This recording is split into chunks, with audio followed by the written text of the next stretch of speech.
The importance of being earnest. Chapter 1. Imaginary Friends and Relations. Algernon Moncrief was a bachelor. Like many wealthy young men, he lived a life of pleasure in the city of London. One morning he was playing the piano when he heard his butler opening the front door to a visitor. He was expecting a visit from his aunt, Lady Augusta Bracknell, and her daughter, his cousin, Gwendolen. Unexpectedly, it was neither of them. It was a bachelor friend of his, Mr. Earnest Worthing. "I haven't seen you for weeks, Ernest," Algernon said. "Where have you been?"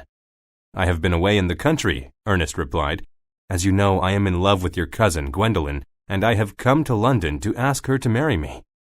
Algernon knew that his Aunt Augusta did not approve of Ernest because of the way he looked at Gwendolen and the way she looked at Ernest. At any rate, he had no intention of allowing his cousin, whom he loved dearly, to marry Ernest. "You are forgetting about Cecily," Algernon said. "What about her?" "But I don't know anyone by the name of Cecily," Ernest objected. "I think you do," Algernon retorted. "I have found a cigarette case of yours, and there is writing inside which says, 'From little Cecily with love to dear Uncle Jack.' You even lie about your name. I have introduced you to everyone as Ernest. Indeed, you are the most earnest-looking person I have ever seen in my life. It's ridiculous of you to say your name is not Ernest. Here, I have one of your cards. It states your name clearly, Mr. Earnest Worthing. I shall keep it as proof that your name is Ernest. Then you can never deny to me, or to Gwendolen, or to anyone else what your name is. In the city my name is Ernest, and in the country it is Jack," Ernest, also known as Jack, explained. "That still does not explain who Cecily is and why she has called Jack her dear uncle. I need you to tell me the truth about Cecily." "Very well, I will," Jack said. He explained that he had been adopted as a little boy by old Mr. Thomas Cardew. In Mr. Cardew's will, Ernest had been made guardian to Mr. Cardew's granddaughter, Cecily. Out of respect for Ernest, Cecily called him Uncle Jack, because he used the name Jack when he was in the country. He was, of course, not her real uncle. She was no relation to him. She was technically his ward. Algernon did not think much of this explanation. He demanded to know where Cecily lived. Jack said she lived in the country with a governess called Miss Prism. He was careful not to tell Algernon exactly where he lived in the country. "This is all very confusing, Ernest. Or do you want me to call you Jack?" Algernon said. "Why do you have two names? Most people are happy with one." "It's like this," Jack admitted. "Jack, of course, is my real name, which is why Cecily calls me her Uncle Jack. But I need to get away from the country sometimes. I need an excuse to leave, so I have invented a younger brother by the name of Ernest. He lives in the city and is always getting himself into trouble. I tell everyone that I have to visit him from time to time, so I can get away to the city and enjoy myself." Algernon was very impressed by this explanation. "I understand your situation completely," he said. "I too have invented someone, an invalid friend called Mr. Bunbury. By saying I have to visit Mr. Bunbury, I can get away from the city to the country whenever I choose. I intended to use a visit to Mr. Bunbury today so that we could have dinner together this evening." "Aren't you supposed to be having dinner with your Aunt Augusta?" Jack said. "Certainly not. I dined with her on Monday. Once a week is quite enough to dine with one's own relations. Actually, if you intend to get married, you ought to have a Mr. Bunbury so that you can get away from your wife whenever you want to." "Nonsense!" Jack exclaimed. "Why would I want to be so deceitful if I married a beautiful girl like Gwendolen, the only girl I have ever wanted to marry? In fact, I plan to get rid of my imaginary younger brother Ernest by saying that he has died." Further conversation on this subject was interrupted by the arrival of Lady Bracknell and her daughter Gwendolen. Algernon greeted his aunt and cousin warmly. Lady Bracknell immediately noticed Jack and glared at him with a cold look of disapproval.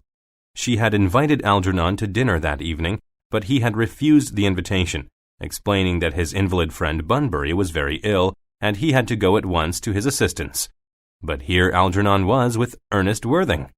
She said, "I am very disappointed you are unable to come. It will mean that the numbers at my dinner table will not be even. Lord Bracknell will have to dine upstairs. Fortunately, he is quite used to having to do that."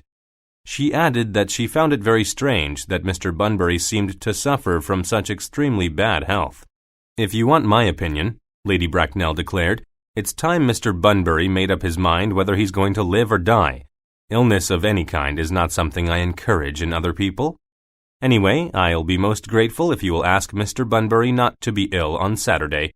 I am relying on you to arrange the music for my afternoon tea party." "Very well, Aunt Augusta," Algernon agreed. "I will speak to him if he is still conscious. I am sure he'll be all right by Saturday." "Thank you, Algernon. That's very thoughtful of you. Perhaps you'll now help me to select some suitable pieces of music." With these words, Lady Augusta Bracknell and Algernon left the room. Chapter 2. It's All in the Name. Gwendolen and Jack were delighted to be alone in Algernon's living room. They held hands and sat closely together on a sofa in the corner of the room. "I admire you more than any girl I have ever met, Gwendolen," Jack told her. "I'm very pleased," she replied, "because it has always been my ambition to love someone with the name of Ernest. The moment Algernon first mentioned to me that he had a friend called Ernest, I knew I would be sure to love him." Jack was thoughtful. He was not sure he fully understood what Gwendolen had just said. "Do you mean," he asked her, "that you couldn't love me if my name wasn't Ernest?" "That's a silly question. Your name is Ernest." "Of course, my name is Ernest," Jack insisted. "But suppose it was something else. Did you really mean to say that you could not love me then? The truth is, I don't really like the name of Ernest." "But it's a wonderful name, and it suits you perfectly. It has a magic all of its own." "Oh, I don't know," Jack said. "I think there are much nicer names. Jack, for instance, is an excellent name." "I think Jack is a horrid name," Gwendolen declared. "There's very little music in the name of Jack. Anyway, Jack is just a short version of John. Frankly, I pity any woman who's married to a John. I am sure that the only safe name is Ernest." "In that case, Gwendolen, I must get christened at once," Jack said, then quickly corrected himself. "I mean, we must get married at once." "But you haven't proposed to me yet.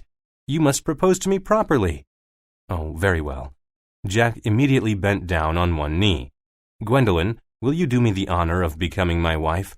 he asked her. Before she could reply, Lady Bracknell returned.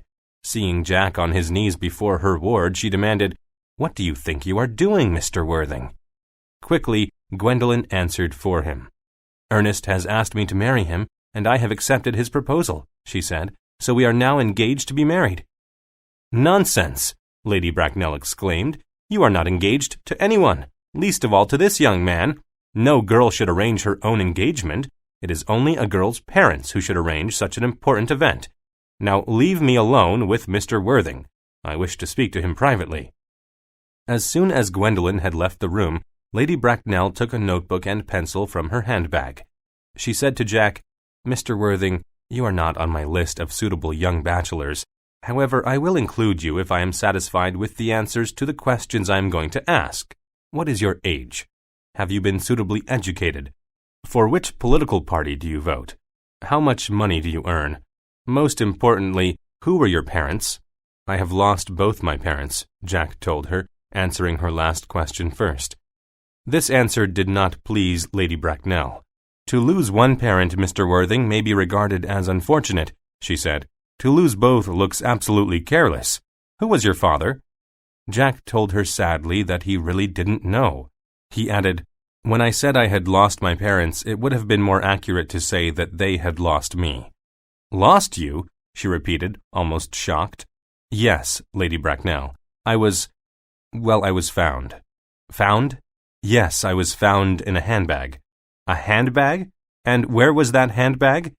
"In the waiting room at Victoria Station." "The waiting room at Victoria Station?" Lady Bracknell repeated, now completely shocked by this information. "Can't you find one parent?" she demanded.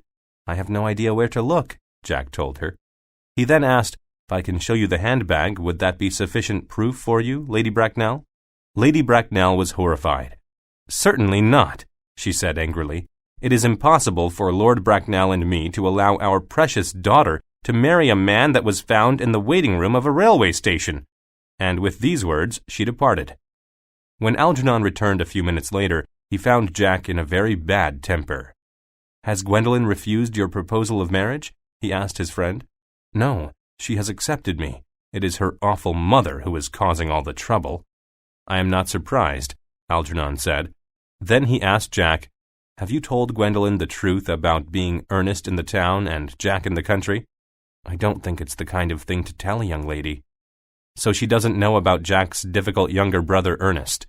"Exactly," Jack declared, "and by the end of the week, Ernest will be dead. I plan to kill him off with a fever." "It's for you to decide, of course," Algernon said, "but I'm surprised you want to get rid of such a good excuse to leave the country. By the way, I suppose there's no chance of my visiting you there. I'd rather like to meet your ward, Cecily." "She's much too young for you," Jack said firmly. "She's only 18. I will make sure that you never meet her." "Have you told Gwendolen that I have never met Cecily?" Algernon asked. "I'm interested to know what she thinks of your having an 18-year-old ward who, I am sure, is very pretty and affectionate." "Gwendolen and Cecily will become great friends," Jack said, ignoring the actual question. "They will be like sisters." "Women only become like sisters after they have called each other a lot of other names first," Algernon said with a laugh. Gwendolen now came back into the room. She asked Algernon to leave her and Ernest alone together, as she wanted to speak to him privately. Algernon did as she asked. "Lady Bracknell is very opposed to our engagement, Ernest," she said. "It's your background that's the trouble, but I find it really interesting. It's so romantic. I want to visit you in the country. Let me have your address." As he gave it to her, Algernon was able to overhear. He wrote it on the sleeve of his shirt in case he forgot it. After Gwendolen had left, Algernon came up to Jack and said, "It's time I visited Mr. Bunbury. I will go tomorrow." "Bunbury will get you into a lot of trouble one day," Jack said. Algernon just laughed. Chapter 3. Ernest Dead and Alive. Cecily and her governess, Miss Prism, were sitting in the garden of Jack's country house. Miss Prism was encouraging Cecily to continue her language studies. She insisted that Cecily's Uncle Jack wanted his ward to have a good education. However, Cecily was not interested in learning any languages. She thought the grammar was difficult. Then, changing the subject, she asked, "Why does Uncle Jack always look bored when he is with us, Miss Prism? Do you think he has some kind of rare illness?" "Jack Worthing is perfectly well," Miss Prism replied, "but he has many responsibilities and duties. In fact, he is probably worried about his very difficult younger brother, Ernest." "I see," Cecily said. She made an entry in her diary. "I don't understand why you need to keep a diary," Miss Prism said. "It helps me to record and remember all the events in my life," Cecily explained. Miss Prism was not satisfied with this explanation. Diaries, she maintained, were unnecessary. She believed that one's memory was the only type of diary that was needed. "Yes, but memory seems to record things that never happened and never could happen," retorted Cecily. "I believe that memory was responsible for nearly all of that 3-volume novel that Moody sent us." Miss Prism responded, "Do not speak disrespectfully of the 3-volume novel your cousin sent you, Cecily. I wrote one myself when I was younger." "Did you really, Miss Prism? Oh, how clever of you! Was it ever published?" Cecily asked, hoping to please her governess. "Unfortunately not. I lost it. Now, I don't think we need to talk about novels any further, Cecily." At this moment, Canon Chasuble, the local clergyman, came through the garden from the church. He greeted the two ladies warmly. Cecily immediately took the opportunity to close her diary. Then she said, "You said you had a headache, Miss Prism. Perhaps a walk in the garden with Canon Chasuble would make it go away." "You might be right, Cecily," Miss Prism agreed. "Has Jack returned from the city?" Canon Chasuble asked. Miss Prism shook her head. "No, we do not expect him before Monday at the earliest. His younger brother seems to be an unfortunate young man. He needs Jack's attention rather a lot." "Very true," Miss Prism agreed. Further conversation was interrupted by the butler, who was hurrying toward them from the house. "Mr. Ernest Worthing is here to see Miss Cecily," he said, handing Cecily a visiting card. "You may ask Mr. Worthing to join us in the garden," she told him. The man who soon appeared was Algernon. "You must be Cecily," he said. Cecily replied, "I see from your card that you are Uncle Jack's younger brother, the wicked Ernest." "No, no," Algernon protested. "I am not really wicked at all. Cecily, try not to think so badly of me." Cecily was rather disappointed that Jack's brother was not wicked. He noticed this. "I may not be wicked," he said, "but I am rather daring." "That could be true," she observed. "I am certainly surprised that you have come here. My Uncle Jack will not be back before Monday.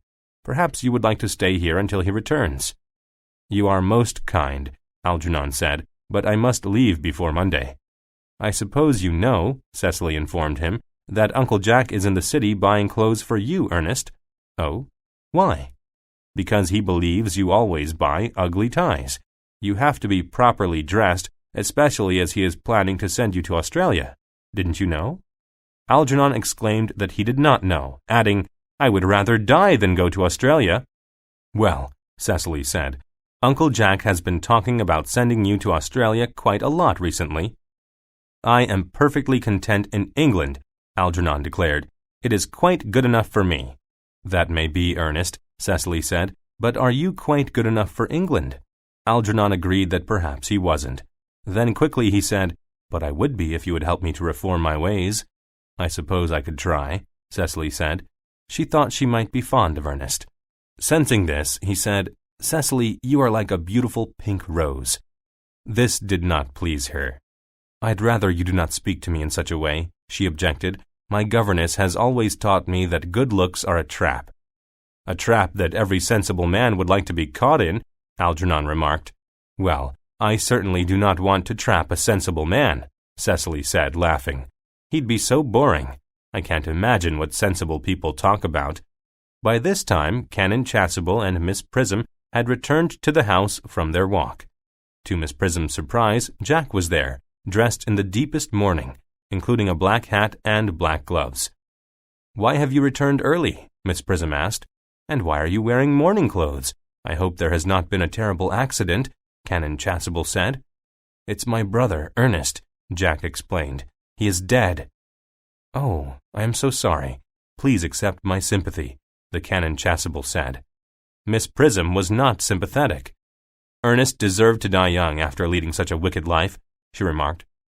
The Canon wanted to know if Ernest would be buried in London. "No," Jack told him. "Ernest has always wanted to be buried in Paris." "I see. However, I will mention Ernest's death in church next Sunday," the Canon said, adding, "I always use the same order of service. There are slight variations, of course, for all occasions, such as holy days, christenings." "Christenings!" Jack exclaimed. "You do christenings! Of course you do! Would you christen me?" "I shall be pleased to," replied Canon Chasuble. "A shower of water over you should be sufficient. What about 4:30 this afternoon?" He touched Jack's arm. "Dear Mr. Worthing," he said, "try not to be overcome with sadness. Your brother's death may be for the best." Chapter 4. Algernon Pretends. When Cecily came into the room, she was surprised to see Jack. She was even more surprised to learn that his brother Ernest had died. "Nonsense!"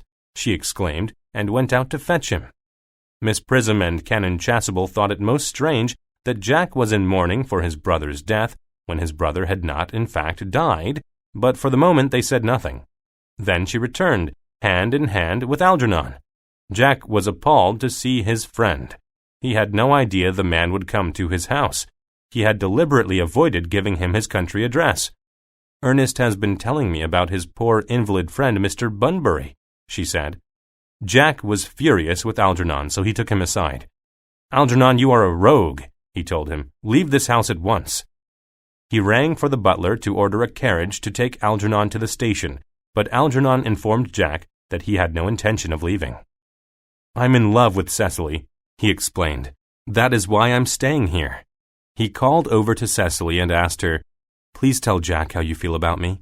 Tell him that we are engaged to be married." "Although I met him for the first time only today," Cecily said, "I have been in love with him for months. As soon as I knew, Uncle Jack, that you had a brother called Ernest, I fell in love with him immediately. I even wrote love letters to him. I even broke off an engagement to another man and gave myself a ring as if it was from Ernest. You must understand that I've always wanted to marry a man whose name is Ernest. It's such a wonderful name." Jack was so angry that he decided he could not stay in the room any longer. I will expect you to be gone within the hour, he told Algernon and left the room. As soon as he was alone with Cecily, Algernon, who was greatly concerned by her liking for the name Ernest, said, "Do you mean that you would not marry me if my name was not Ernest? What if I had another name?" "What other name?" "I pity any woman who marries a man whose name is not Ernest," she replied. "But there are lots of excellent names," he told her. "Algernon, for instance." "Ernest, I don't like the name of Algernon. I might be able to respect an Algernon, even admire his character, but I would not be able to give a man called Algernon my love." Algernon decided there was only one solution to his problem. "Please excuse me, Cecily, but I must speak to the clergyman before he leaves. I need to talk to him about a christening." He gave Cecily a quick kiss and hurried out of the room. Cecily entered Algernon's proposal of marriage in her diary. Then the butler entered and told her that Miss Gwendolen Fairfax had called to see Mr. Jack Worthing on very important business. "I will see Miss Fairfax myself," Cecily said. "Please show her out into the garden." She then went out to meet Gwendolen. The two women had never met, but they knew instantly that they were going to be friends. "Are you visiting here?" Gwendolen asked Cecily. "Visiting?" Cecily said, surprised by the question. "Of course not. This is my home." "But I thought this was Mr. Worthing's home," Gwendolen said. "It is. I am an orphan, and Mr. Worthing is my guardian." Gwendolen was very surprised. This was the first time she had heard that Mr. Worthing had a ward. She wasn't sure now that she wanted to be friends with Cecily. She said, "I wish, Cecily, that you were over 40 years old and very ugly. I know Ernest is a good man, but all men can be tempted by a pretty face." "I beg your pardon, Gwendolen?" Cecily exclaimed. "But did you say Ernest?"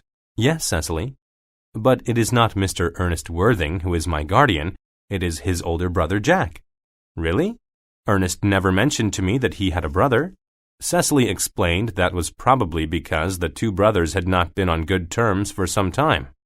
Gwendolen was relieved to hear this. "Cecily, are you quite sure that it is not Mr. Ernest Worthing who is your guardian?" she asked. "Quite sure, Gwendolen," replied Cecily. "In fact, Mr. Ernest Worthing and I are engaged to be married." Gwendolen was horrified to hear this. "There must be some mistake. Mr. Ernest Worthing is engaged to me." "Impossible," Cecily retorted. "Ernest proposed to me only 10 minutes ago. Look, I have recorded his proposal in my diary." She showed Gwendolen the entry in her diary. Gwendolen was sure Cecily had somehow trapped Ernest into proposing to her, and she told her this. "You are completely wrong," Cecily told her. "There must be some confusion. I will not hold Ernest responsible for it." At this moment, Jack came back into the room, and Gwendolen rushed to his side. She pointed at Cecily. "May I ask you, dear Ernest, if you are engaged to that young lady?" Nervously, Jack laughed. "Whatever gave you that idea?" he exclaimed. "There you are," Cecily said to Gwendolen as she put her arm around Jack. "There is clearly a mistake. This is my guardian, Mr. Jack Worthing." "I don't believe you," Gwendolen protested. "I can assure you he is Uncle Jack." Gwendolen opened her mouth to speak, but said nothing. She did not know what to say. At this moment, Algernon approached. Cecily called out, "Here's Ernest." She spoke to him as she pointed to Gwendolen. "Ernest, may I ask you if you are engaged to that young lady?" Algernon laughed and said, "Of course he was not engaged to Gwendolen." She agreed. "How can he be engaged to me when he is my cousin, Algernon Moncrief?" she said. "Oh no! Are you really called Algernon?" Cecily cried. Gwendolen turned to Jack. "And is your name really Jack? You are not an Ernest?" "My name is actually John, but people here call me Jack. It's a sort of nickname," Jack said. The two girls looked at Algernon, and then at Jack, and then at one another. They realized they had been badly deceived by the two men. Cecily said to Jack, "Where is your brother Ernest? We are both engaged to be married to him. It is a matter of some importance for us to know where your brother is at this moment." Jack was forced to tell the truth about the situation. When he finished his explanation, Gwendolen said, "As there is no such person as Mr. Ernest Worthing, neither of us is engaged to be married to anyone." "I'd like you to be engaged to me, Gwendolen," Jack said. "And all I want is to be engaged to Cecily," Algernon said. "I have made arrangements with Canon Chasuble to be christened as Ernest at 5 o'clock today." "You can't do that," Jack objected. "I want to be called Ernest. In fact, I have arranged to be christened as Ernest at 4:30 that same afternoon. It will be ridiculous if we are both going to be called Ernest." Chapter 5. Explanations. Later that afternoon, when Gwendolen and Cecily were sitting in Jack's lounge room, Cecily asked Gwendolen, "Do you think that Jack and Algernon are ashamed of the dishonest trick they have played on us?" "I don't think they meant any real harm," Gwendolen said. "Jack invented a brother called Ernest who lived in London so that he could get away from here and visit me. My cousin pretended to be Jack's brother Ernest because he needed an excuse to visit here and meet you." "So you think we should forgive them?" Cecily said. "Yes, but there is still the problem that neither of them is called Ernest," Gwendolen said. "How can we possibly marry them?" At this moment, Jack and Algernon came into the room. They overheard Gwendolen's objection. "But we are going to be christened this afternoon," they both spoke at once. "In that case," the girls said, "there is no problem." Gwendolen kissed Jack, and Cecily kissed Algernon. As they did so, Lady Bracknell entered the room. "What does all this kissing mean?" she demanded. "It means that I am engaged to be married to Mr. Worthing, Mother," Gwendolen said. "That is impossible. I will not allow it," Lady Bracknell declared. "That is my final decision." She turned to Algernon. "And what are you doing here?" she inquired. "Is this where your friend Bunbury lives?" Algernon explained that it used to be where he lived, but that the old man had suddenly died. Then he added, "I should also tell you, Aunt Augusta, that I am engaged to be married to Jack Worthing's ward, Miss Cecily Cardew." Aunt Augusta was shocked. "May I ask if Miss Cecily Cardew is connected with any of the railway stations in London?" Algernon explained that she was not. She was the granddaughter of the late Mr. Thomas Cardew of Surrey, England. "Does she have any money?" was Lady Bracknell's next question. Jack informed her that Cecily had about £130,000. "In that case," Lady Bracknell said, "I will not oppose Algernon's marriage to Cecily. I do not approve of marrying for money, but as Algernon has none, it's just as well that Cecily has. You have my permission to marry." "You don't have mine," Jack exclaimed. "I am Miss Cecily Cardew's guardian, and she is not yet of legal age. Algernon cannot be trusted. He tells lies. He pretended to be my younger brother, Ernest." Lady Bracknell thought about this for a few moments, and then she said, "I have decided to ignore Algernon's pretending to be Ernest." "Perhaps you have," Jack said, "but I haven't. I still refuse to give my permission for the marriage between Algernon Moncrief and my ward, Miss Cecily Cardew." "How old are you, Cecily?" Lady Bracknell asked. "I'm 18, Cecily told her. "Then you won't have to wait long before you don't need to have your guardian's permission to marry," Lady Bracknell said. "Not true," Jack objected. "According to her grandfather's will, she will not become of age until she is 35.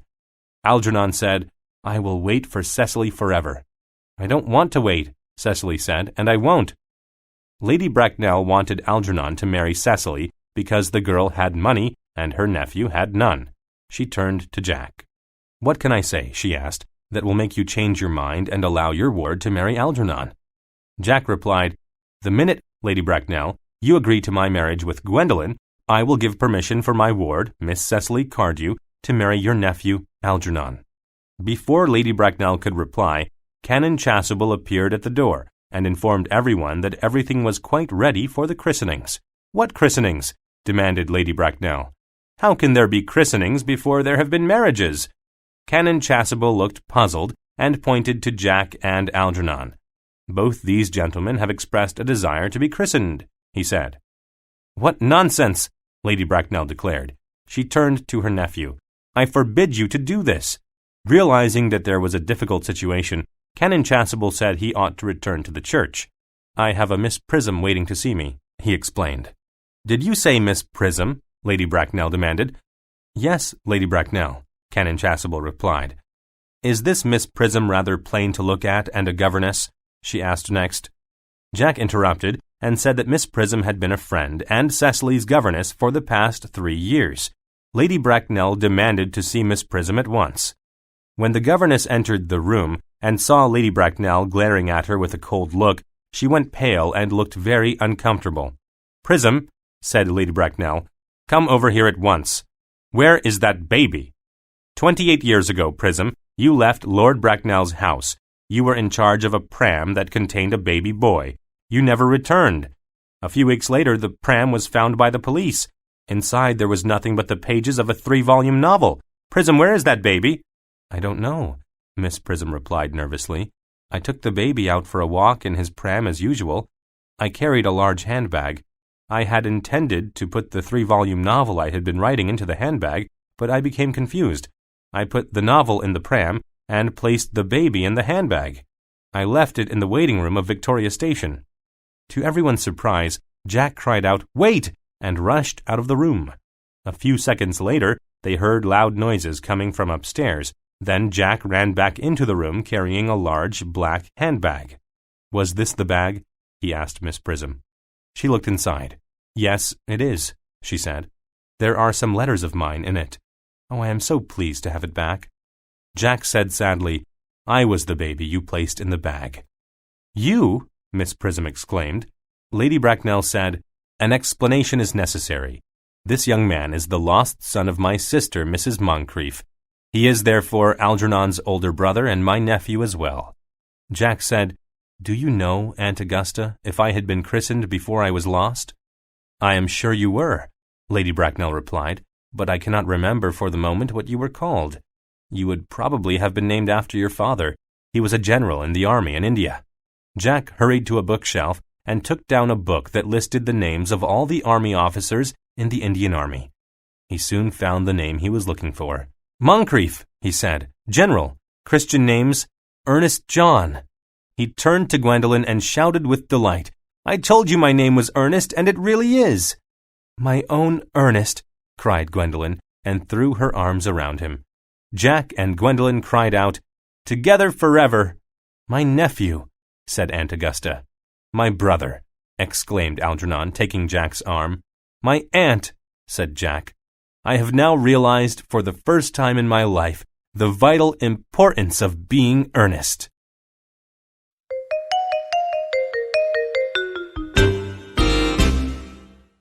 Lady Windermere's Fan. Chapter 1. The Birthday Gift.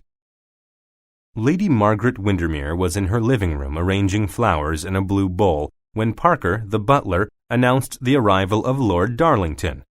He was a friend and a great admirer of Lady Windermere.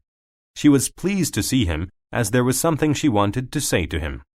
As Lord Darlington greeted Lady Windermere, he noticed a fan lying on a table. What a wonderful fan! May I look at it? He asked. Please do, Lord Darlington. It's very pretty, isn't it? Lady Windermere said. It has my name on it. It's my husband's birthday gift to me. Did you know it is my 21st birthday today? It's a really important day in my life. There will be a ball tonight in my honor. Lord Darlington said, I am sorry I didn't know it was such a special birthday. If I had known, I would have covered the whole street with flowers for you. I wish you wouldn't say silly things like this to me, Lady Windermere complained. Lord Darlington had annoyed her by paying her exaggerated compliments the previous evening. I can't imagine what I have said to annoy you, Lady Windermere, he said sadly. I just don't like insincere compliments, Lord Darlington, she replied. I don't see why a man should think he is pleasing a woman when he says things that he doesn't mean. But I always mean what I say, he argued. I like you very much, Lord Darlington, she told him, and I do not want to quarrel with you. However, I really do not want you to sound like every other man I know. She thought he was better than most men, but that he pretended to be worse. Why do you pretend to be a worse person than you are? She demanded. Lord Darlington replied, Many very conceited people go about society pretending to be good.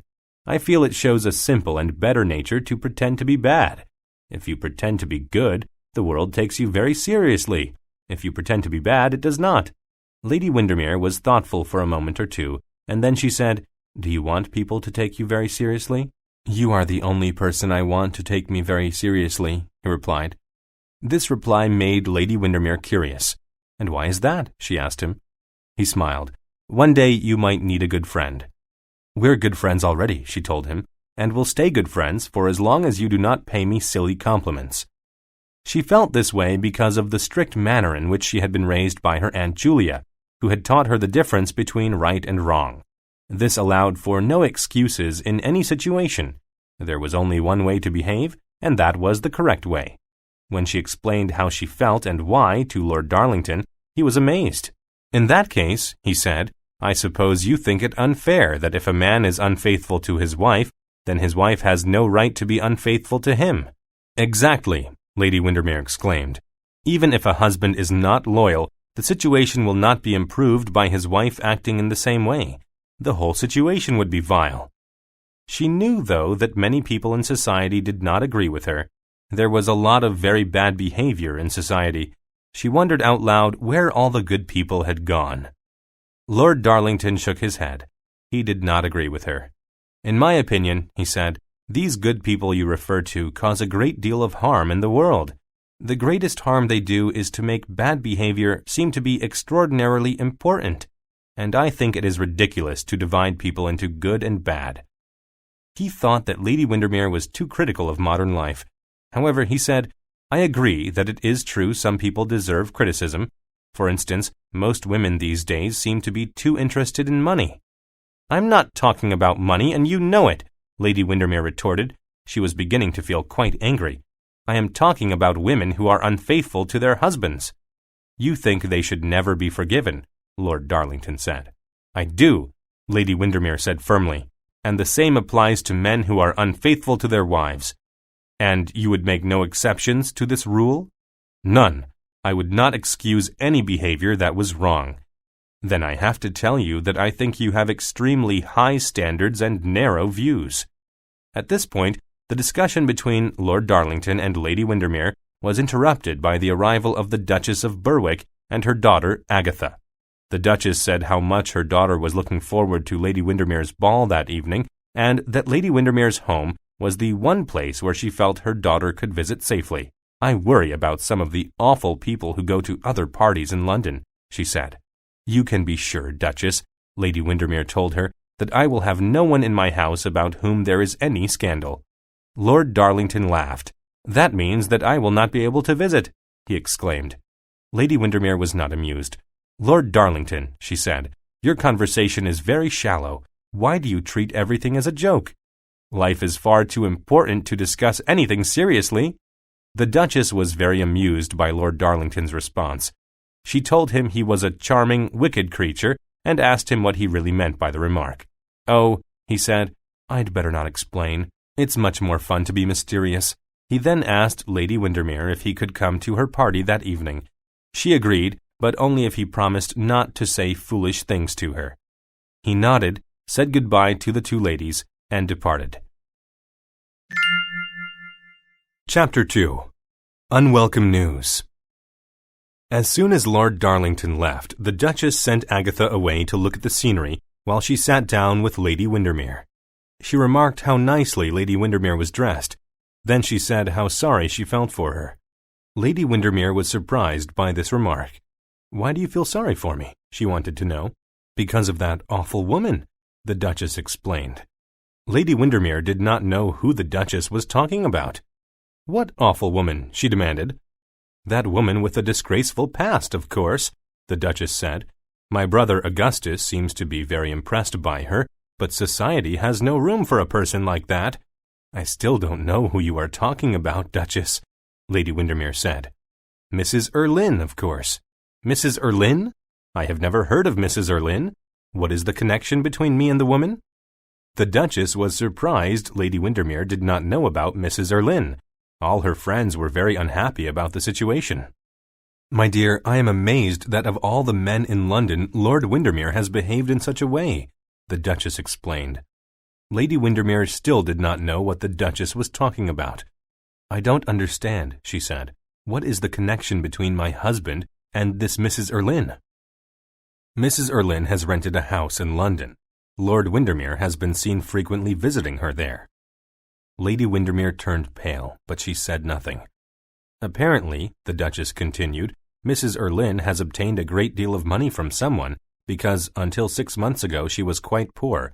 It seems that she has become wealthy only after she met your husband. My friends and I are very shocked by this. We always thought that Lord Windermere was a model husband." Lady Windermere stood up and walked to the window. She was very upset by this news. "Duchess, I cannot believe any of this," she cried. "Lord Windermere would never behave badly in this way." "My dear, I can assure you that everything I have told you is true. Everyone in London knows what is happening and is talking about it." She sighed.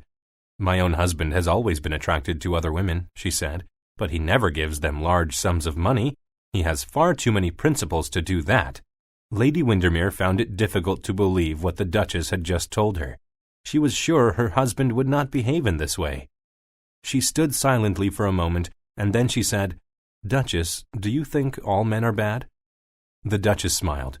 "Yes," she exclaimed, "they all are, without any exception. Men grow old, but they never grow any better." "But Lord Windermere and I married for love," cried Lady Windermere. "All marriages begin that way," the Duchess replied. Then she added, "But things soon change. In my case, the Duke was visiting other women even before our first wedding anniversary. He even flirted with one of my maids. I sent the girl to work for my sister. Her husband was half blind, so he wouldn't see that the girl was very pretty. Only a blind man can be trusted not to flirt with pretty girls." Lady Windermere hated what she was hearing. Tears came into her eyes. The Duchess stood up and went to her. "Try not to worry, my dear," she said. "Why don't you take Lord Windermere away for a holiday? Get him away from Mrs. Erlynne. After a holiday, I'm sure he'll come back to you." "Come back to me?" Lady Windermere cried. "What do you mean? Are you suggesting that he is planning to leave me?" Wicked women like Mrs. Erlynne attract other women's husbands for a time, but usually the husbands return to their wives, slightly damaged, of course, the Duchess said, touching Lady Windermere sympathetically on the arm.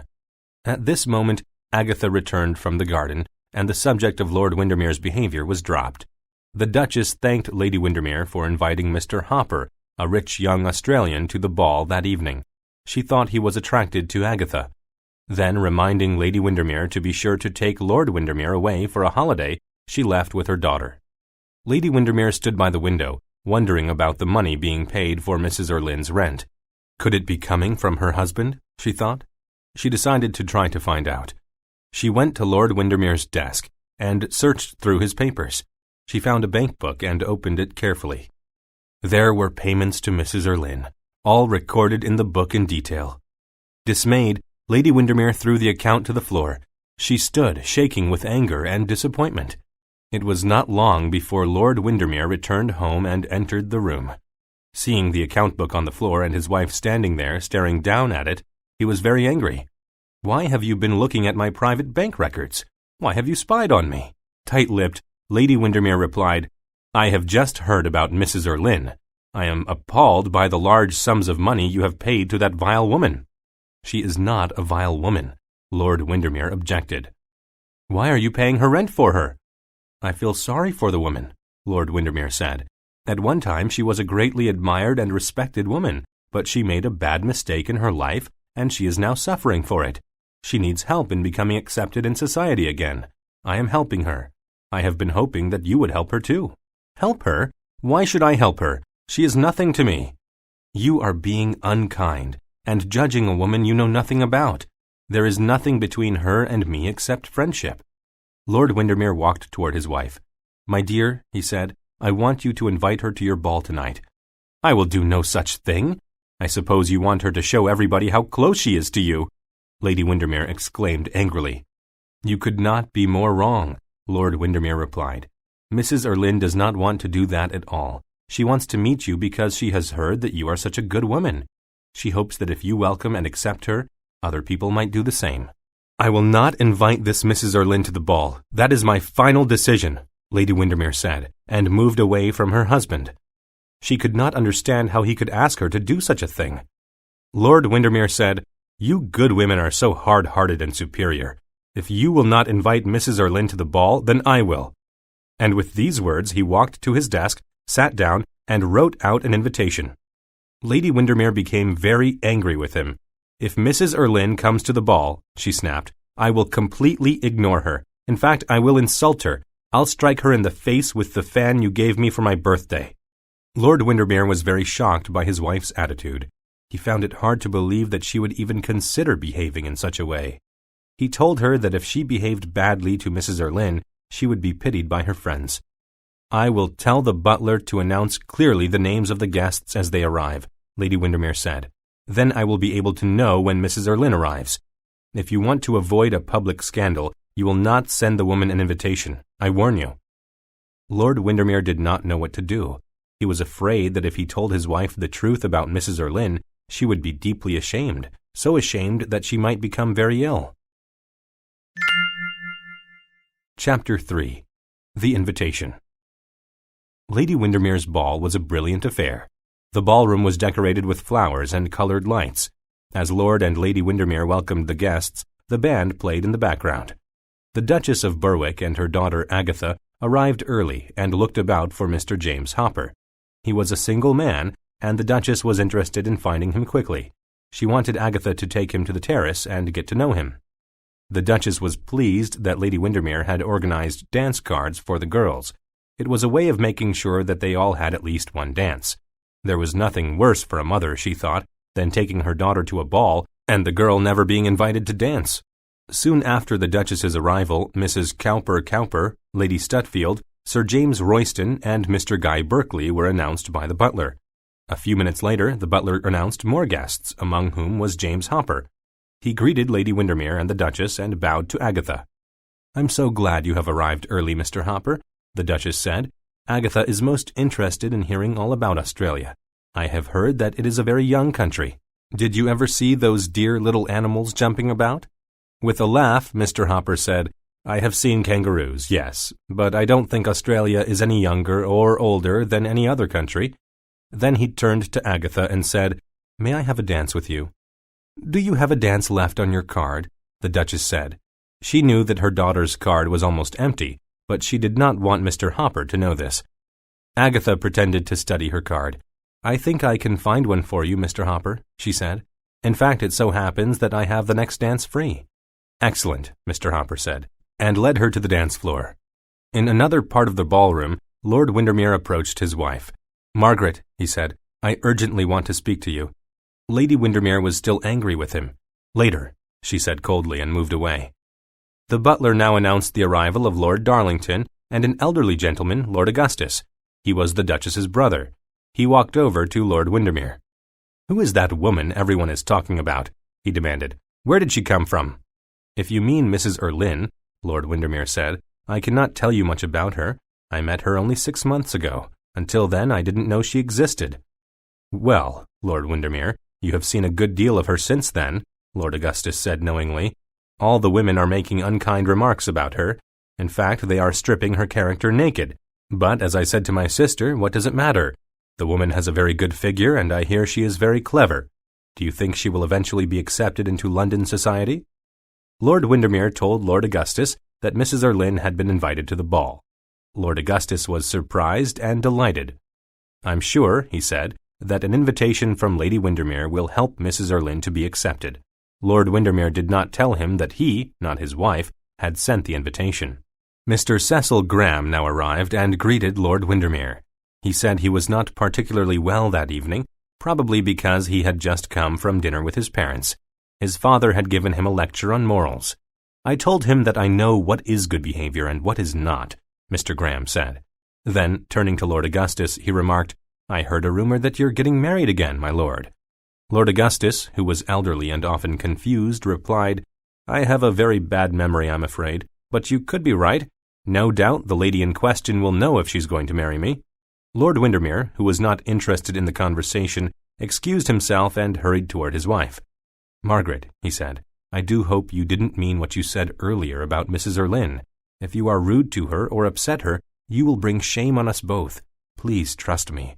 A wife should trust her husband."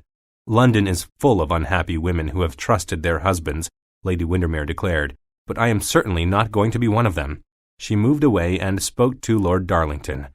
"I may need a friend tonight," she said. "May I rely on your friendship?"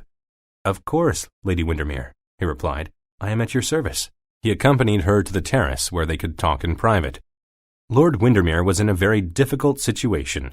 He did not want to have to tell his wife the truth about Mrs. Erlynne, and yet he knew he had to avoid a confrontation between the two women. Then, before he could do anything to prevent a scene, Mrs. Erlynne arrived, and the butler announced her. Lord Windermere hurried toward her. "It was very foolish of you to come here tonight," he said. "Nonsense," she retorted. "It was the most sensible thing I've ever done." Lord Augustus came up, and she joked with him. "You've been ignoring me," she said, "even though I want to dance through life with you." Then she turned to Lord Windermere. "You dance with me," she said. "We'll make Lord Augustus jealous."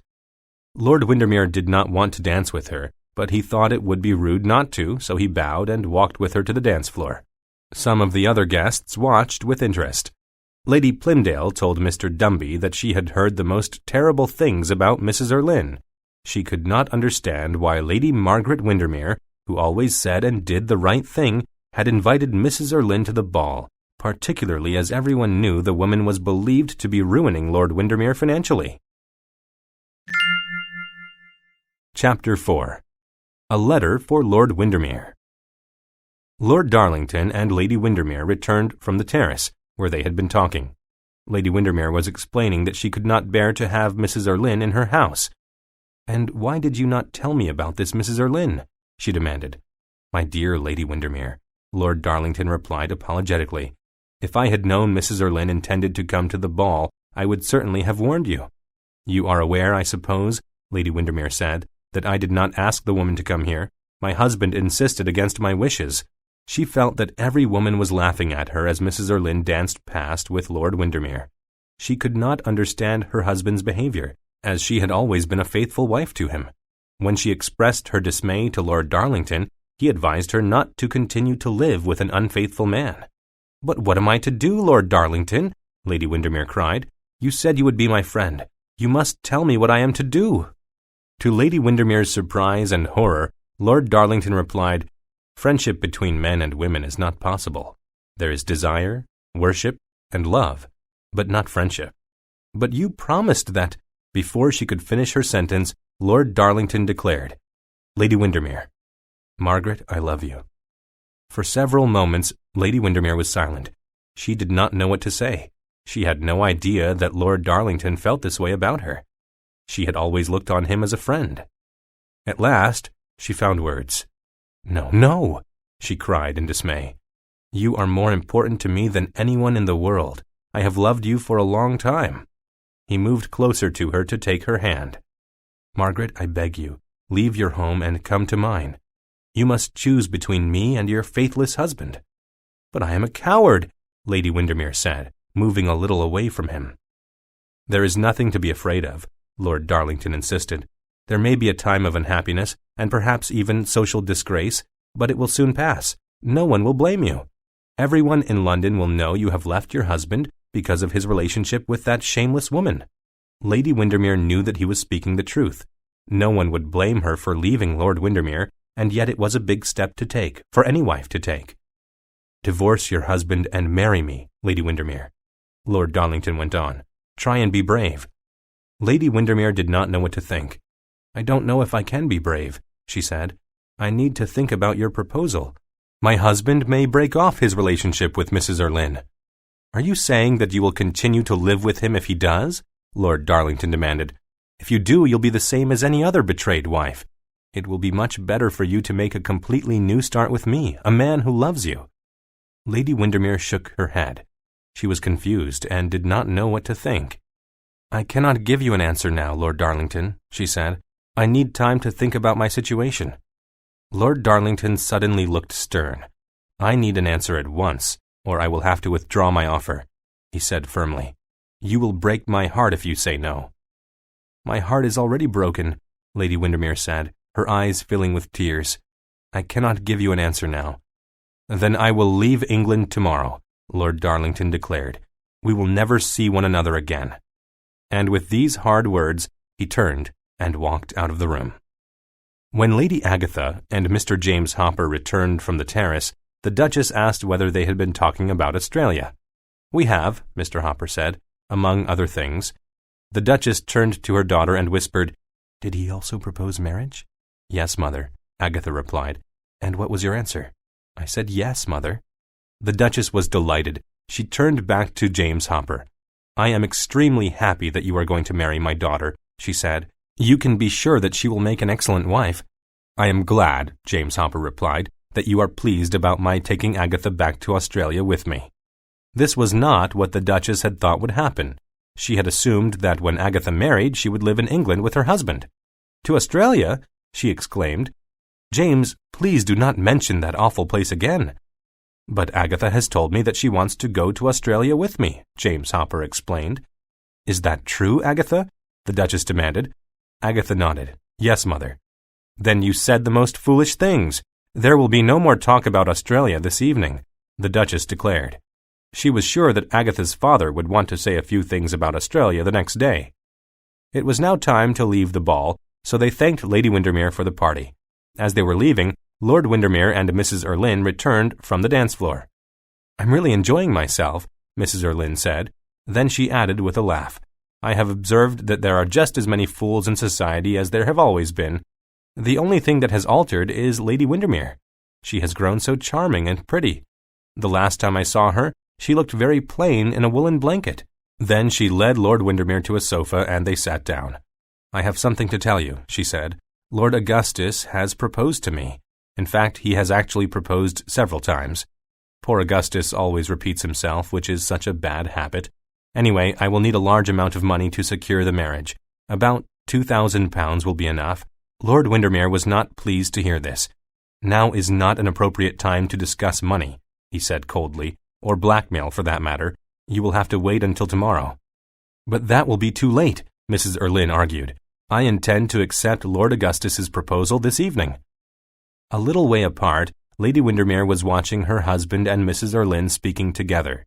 She could not hear what they were saying, so she assumed the worst. She was very upset and unhappy. She decided that she would leave Lord Windermere and get a divorce. She hurried away to her living room, where she wrote a letter to him and left it on the table in the hall. When a little later Mrs. Erlynne told the butler that she wanted to speak with Lady Windermere, the butler informed her that her ladyship was not at home. He added that she had left a letter for Lord Windermere. Mrs. Erlynne wondered what was going on between Lady Windermere and her husband. She hoped there was not a problem. She decided that she had to know. I cannot make the same bad mistake twice, she thought, and decided to read the letter, even though it was not addressed to her. She opened the letter and was horrified by what she read. They were almost the same words that, 20 years before, she had written to Lady Windermere's father, words she had been punished for writing, and now she would be punished again. She knew that somehow she had to prevent Lady Windermere from making a foolish mistake. It was essential that Lord Windermere not read the letter. She hurried back to the ballroom and found Lord Augustus. I want you to take Lord Windermere to your club, she said. Waste no time. Take him now. Take him to my club? Exclaimed the old man. But why? It's late and I'm tired. I want to go home. Do as I say, Mrs. Erlynne ordered him. Oh, very well, but... Oh, don't argue, Mrs. Erlynne snapped. Just take him away from here. It's important. As Lord Augustus went to find Lord Windermere, he thought to himself that he might as well be already married to Mrs. Erlynne, as she was behaving like his wife. Chapter 5. Trapped. Later that night, Lady Windermere waited in her living room for her husband to return. She did not know where he was, but she hoped that he would not stay out all night, even though she believed that by now he would have read her letter.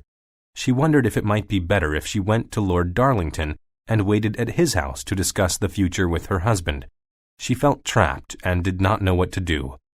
Making a sudden decision, she hurried to Lord Darlington's home. His butler let her in. Lord Windermere will come for me here, she said. Very good, my lady, the butler said, and left her alone in the drawing-room. She sat down on a sofa and put her head in her hands. She was deeply worried and unhappy. She knew that Lord Darlington intended to leave England the next day, and that he wanted her to go with him. She thought that perhaps she should do this. In her angry letter to her husband, she had told him that she did not want to live with him any more. But was this what she really wanted? She did not know. I must be mad to have come here, she thought. She stood up to leave. As she did so, Mrs. Erlynne came into the room. Lady Windermere moved away from her in horror, but Mrs. Erlynne came to her and said, Lady Windermere, you must go back to your husband's house immediately. No, Lady Windermere declared.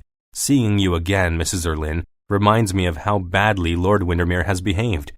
"Please don't think that," Mrs. Erlynne pleaded. "You do not understand the situation." Lady Windermere replied, "I understand completely. My husband no longer belongs to me. He had better prepare himself for what I will do. There will be a scandal, and his name will be in every newspaper in London." "No, no," cried Mrs. Erlynne. "You must not do anything like that." "I have made up my mind," Lady Windermere declared. "If my husband had come looking for me, I might have gone back home with him, but he sent you here instead. I find it hard to believe he could be so cruel to send you in his place." "You wrong me and your husband. He did not send me to fetch you," Mrs. Erlynne cried. "He doesn't know that you are here at Lord Darlington's house. How could he know? I told him in my letter to him that I would wait for him here." "He has not read your letter." "Not read my letter?" Lady Windermere exclaimed. "How do you know that?" Mrs. Erlynne remained silent. Lady Windermere went on. "And if he hasn't read my letter, why have you come here?" she demanded. "How did you know where to find me?" In a small voice, Mrs. Erlynne said, "I saw your letter on the hall table. I was worried that you might have written something you would regret." "Are you telling me that you opened and read a private letter I had written to my husband? How dare you?" "Lady Windermere, believe me," Mrs. Erlynne begged. "I only wanted to prevent you from making a terrible mistake." "Are you saying that my husband has not read the letter?" "Yes, I destroyed it." Lady Windermere did not know what to think. She sat down on the sofa. "Are you making fun of me?" she asked.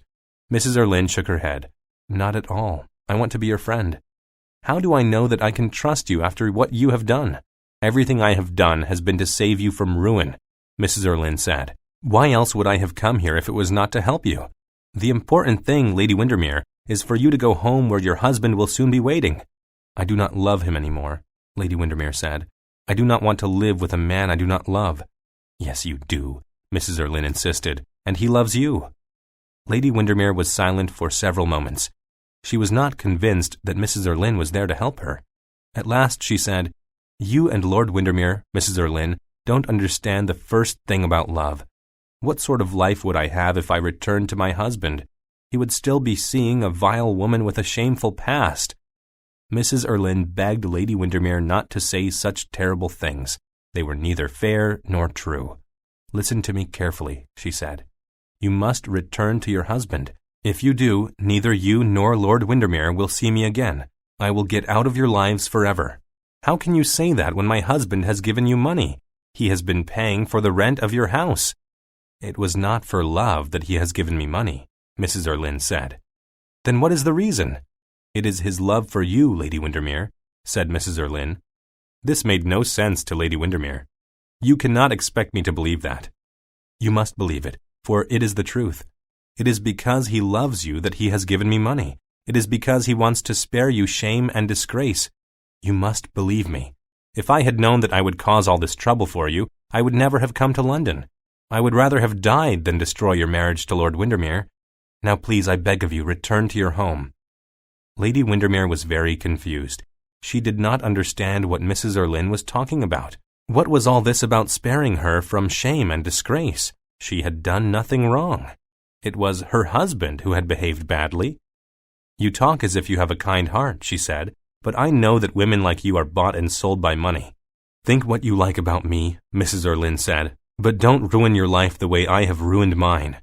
Go back to your husband. He loves you. Go back to him, I beg of you." Lady Windermere said nothing. She did not know what to think or do. Then Mrs. Erlynne said, "You have a child, Lady Windermere. Go back to that child, who even now, in pain or in joy, may be calling to you. He needs you to watch over him. Go home to your husband who loves you. He has never been unfaithful to you, but even if he had been, you must stay with your child. Your place is with your child." Mrs. Erlynne sounded so sincere that Lady Windermere now believed that she was telling the truth. She did not understand the relationship between the woman and her husband, but she believed now that he had not been unfaithful to her. She burst into tears and held out her hands to Mrs. Erlynne. "Take me home. Take me home," she cried. The two women moved to the door. Suddenly there were the voices of several men outside. One of them was Lord Windermere's. Another was Lord Augustus's. "That is my husband's voice," cried Lady Windermere. "He must not find me in Lord Darlington's house. He will think I—" "Be quiet," hissed Mrs. Erlynne. Quickly, hide behind that curtain. The first opportunity you get, slip out. But what about you? What will happen if you are caught hiding in this house? Don't worry about me. The voices came nearer. Lady Windermere hid behind the curtain. Mrs. Erlynne hid behind a cupboard. Chapter 6. An Exceptional Gift. Lord Darlington, Mr. Dumby, Lord Windermere, Lord Augustus, and Mr. Cecil Graham came into the room. Lord Darlington offered drinks to his friends. They made themselves comfortable and began to talk about Mrs. Erlynne. Lord Augustus has been talking about her all the evening, Cecil Graham said with a laugh. He can't stop talking about the woman. Personally, Lord Darlington said, I am not one of her admirers. Then he excused himself, explaining that as he intended leaving England the next day, he needed to write some letters. As soon as he was out of the room, Mr. Dumby said, Well, I think Mrs. Erlynne is a clever woman. Yes, indeed, she is a very clever woman, Lord Augustus agreed. She knows what a silly old fool I am. In fact, she knows me better than I know myself. Everyone laughed. Lord Augustus continued, However, I suppose it is a great thing to come across a woman who understands one so well. But what about the affairs Mrs. Erlynne is supposed to have had? Doesn't that worry you? Cecil Graham asked. Oh, she has explained all about them, Lord Augustus said. She has given me good reasons for everything she is supposed to have done. I am not concerned about them at all. But what about the money she now has? Mr. Dumby asked. Where did she get it? She intends to explain everything tomorrow, Lord Augustus told him. In my opinion, Mr. Dumby suggested, she is the kind of woman who is interested only in money. This remark made Lord Augustus quite angry. Are you suggesting, he demanded, that she is a wicked woman? Not at all, Mr. Dumby replied quickly, not wanting to quarrel with Lord Augustus. I was saying only that she is interested in money. Though, he added, some people say that there are things in her past that she does not want to have known. That may be true, Lord Augustus said, but it is her future I am interested in. Anyway, he added with a laugh, I prefer women with a past. They are always amusing company. Cecil Graham wanted to continue talking about Mrs. Erlynne, but Lord Augustus had heard enough. I don't want to hear any scandal about her, he said firmly. Oh, I don't talk scandal, Cecil Graham said. I just pass on rumors. But if you wish to change the subject, Lord Augustus, then I suggest we play cards. Lord Windermere spoke for the first time. I have no wish to play cards, he said. Not want to play cards? Mr. Dumby exclaimed. How marriage changes a man. Lord Augustus also declined to play cards. He poured himself a glass of wine and explained that he had promised Mrs. Erlynne never to play cards again. Women always want to reform their man, Cecil Graham observed, thinking that Lord Augustus would be very boring if he allowed Mrs. Erlynne to reform him. At this moment, Lord Darlington came back into the room. Having overheard the last remark, he said, Women do seem to find us bad. We are either very high or very low in their opinion. That sounds very romantic, Cecil Graham said. Is it possible that you are in love with someone? Yes, I am in love, Lord Darlington confessed. But the woman I love is not free, and she does not love me. How can you be so sure that she doesn't love you? Mr. Dumby wanted to know. I am sure, Lord Darlington told him, because I know that she loves someone else. As the men were talking, Cecil Graham noticed Lady Windermere's fan lying on the sofa. He approached Lord Augustus and spoke quietly to him. Lord Darlington has been telling us that he is in love with a woman who does not love him, but he has had a woman here. Look, she has left her fan behind. Before Lord Augustus could say anything, Lord Windermere walked to the door. It is time for me to leave, he said. I am sorry, Lord Darlington, that you will be leaving London tomorrow. You will be most welcome to visit me when you return. Don't leave yet, Cecil Graham said. There is something you should see. He pointed to the fan. Lord Darlington has had a woman in his house tonight, even though he has told us that the woman he loves does not love him. When Lord Windermere saw the fan, he turned white. Then angrily he shouted, That is my wife's fan, Lord Darlington. What is it doing in your house? Lord Darlington was surprised. Your wife's fan? He said. I have no idea what it is doing here. You must have. I demand an explanation from you, Lord Darlington, Lord Windermere declared loudly. I intend to search your rooms. Lord Darlington suspected that Lady Windermere was probably somewhere in his house. He said, Lord Windermere, you have no right to search my rooms. "You are a rogue, sir, and I will search the whole house if necessary." Out of the corner of his eye, he saw the curtain move. Then, before he could cross the room toward it, Mrs. Erlynne stepped out from her hiding place behind the cupboard. While the men looked at her, Lady Windermere was able to silently slip away, unseen by any of them. "Mrs. Erlynne!" Lord Windermere exclaimed in amazement. "What are you doing here?" "I'm sorry, but I took your wife's fan in mistake for my own when I was leaving your house tonight. I really am very sorry," Mrs. Erlynne said. Lord Windermere looked at her in disgust. He did not believe her. Lord Darlington stared at her with mixed dislike and surprise. Lord Augustus looked away, not knowing what to think. Chapter 7. Lady Windermere Learns a Lesson. When Lady Windermere arrived home, she was so shaken by her experience that she had to lie down on the sofa in her living room. She was upset and worried. She did not know how to explain to her husband how the beautiful fan he had given her for her birthday had been left at Lord Darlington's home. She knew Lord Windermere would think the worst of her if he had seen the fan there. She rang for her maid. "What time did Lord Windermere return home last night?" she asked the girl. "Not until early in the morning, your ladyship," the maid replied. "Did he say anything about having seen my fan?" "He said something, your ladyship, but I didn't hear exactly what. All the servants have been looking for your fan, but we haven't been able to find it anywhere." Lady Windermere dismissed the maid. She stood up and began pacing about the room. There were so many things she did not understand. Why, she asked herself, did Mrs. Erlynne not hesitate to risk her own disgrace to save mine? It was all so strange. I would have publicly disgraced Mrs. Erlynne in my home in such a situation, Lady Windermere thought. How easy it is to speak badly of a woman and then discover how wrong one has been. Lady Windermere had learned a bitter lesson. When Lord Windermere returned, the first thing Lady Windermere said to him was, "I want to see Mrs. Erlynne again." "I will not agree to that," Lord Windermere replied. "At first I felt sorry for Mrs. Erlynne, but I have discovered that she is not a good person." "She is not all bad," Lady Windermere argued. "There is good and bad in all women, and I insist that I will see her." The argument was interrupted by the entrance of the butler, who informed them that Mrs. Erlynne had called and asked to speak to Lady Windermere. Lord Windermere was very alarmed. He pleaded with his wife not to see Mrs. Erlynne. "She's a very dangerous woman," he told her. "You will only bring trouble on yourself if you allow her to speak to you." Lady Windermere insisted that she had a right to hear whatever Mrs. Erlynne had to say. "Then let me speak to her first," Lord Windermere begged his wife, but before he could do so, Mrs. Erlynne entered the room. "I am very sorry I picked up Lady Windermere's fan by mistake," she said apologetically. "I really don't know how I did such a silly thing. I have come to say goodbye." "Where are you going?" Lady Windermere asked.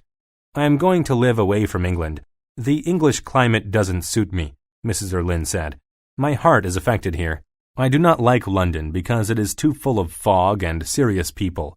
Whether the fog produces the serious people or whether the serious people produce the fog, it is not clear. I am leaving by the afternoon train." "This afternoon? But I wanted so much to talk to you," Lady Windermere said. Then she asked, "Will I ever see you again, Mrs. Erlynne?" "I'm afraid not. Our lives lie too far apart. But there is one thing I would like from you. I want a photograph of you, Lady Windermere. Would you give me one? You don't know how happy that would make me." "I will be very happy to give you one," Lady Windermere said. "I will go and find one." Lady Windermere left the room to get the photograph. Now that he was alone with Mrs. Erlynne, Lord Windermere was able to speak bluntly to her. "You have behaved disgracefully coming here today," he told her, "especially after your behavior at Lord Darlington's last night. I cannot bear to see you in the same room as my dear wife." "I have not told Lady Windermere the truth, Lord Windermere," Mrs. Erlynne said. "Do you intend to?" Lord Windermere demanded. "Haven't you had enough from me yet? I used to think that despite all your faults you were honest. Now I no longer think this. You forced me to give you an invitation to my wife's ball, and an hour after leaving the ball you were found in a man's rooms. You have been disgraced before everyone. You are never to come near my wife again." "Never to come near my daughter, you mean?" Mrs. Erlynne said coldly. "How can you be so cruel?" This statement did not surprise Lord Windermere. He had known for a long time that Mrs. Erlynne was Lady Windermere's mother. This was the secret he was keeping from his wife. "You have no right to claim Lady Windermere as your daughter," he said angrily. "For 20 years you have lived without your child. It was not until you read in the newspaper that she had married a rich man that you came forward and blackmailed me by threatening to reveal that you are my wife's mother." "I had to take that chance," Mrs. Erlynne said. "I had no option. But I will leave you in peace. Just let me have my daughter's fan as a souvenir, a keepsake of her." "Certainly you may have it. I cannot bear the sight of it now," Lord Windermere said. "I want you to believe that I came here today only because I wanted to say goodbye to my dear daughter," Mrs. Erlynne declared. "I am not the sort of person who wants to be a mother. I have always thought myself to have a rather cold nature, but I discovered the night before last that I do have feelings." Lady Windermere came back into the room. She had found a photograph. She gave it to Mrs. Erlynne. "Thank you," Mrs. Erlynne said. "Now I must leave." She turned to Lord Windermere. "Please be good enough to arrange transport for me." Lord Windermere bowed and left the room. As soon as he had gone, Lady Windermere said, "You have saved me from a terrible mistake, Mrs. Erlynne. I owe you everything." "Let us each keep our secrets," Mrs. Erlynne said. Then she asked, "Lady Windermere, may I keep the fan?" "Of course, but it has my name on it," Lady Windermere replied. "Margaret is also my name," Mrs. Erlynne told her. "It was also my mother's name," Lady Windermere said. "I am devoted to the memory of her." Before Mrs. Erlynne could leave, Lord Augustus came into the room, accompanied by Lord Windermere. Mrs. Erlynne said, "Lord Augustus, you are probably wondering what I was doing in Lord Darlington's rooms last night." "No doubt you had your reason," Lord Augustus said. "Women usually have reasons for doing things, though they are often difficult to understand." "I went there," Mrs. Erlynne explained, "because I knew that you would be coming with Lord Darlington. I wanted to tell you that I had decided to accept your proposal of marriage, provided we do not have to live in England." Lord Windermere said, "Well, well, that is a good explanation, Lord Augustus. Be sure that you are marrying a very clever woman." "Not only a clever woman, Lord Augustus," Lady Windermere said, "but also a very good one."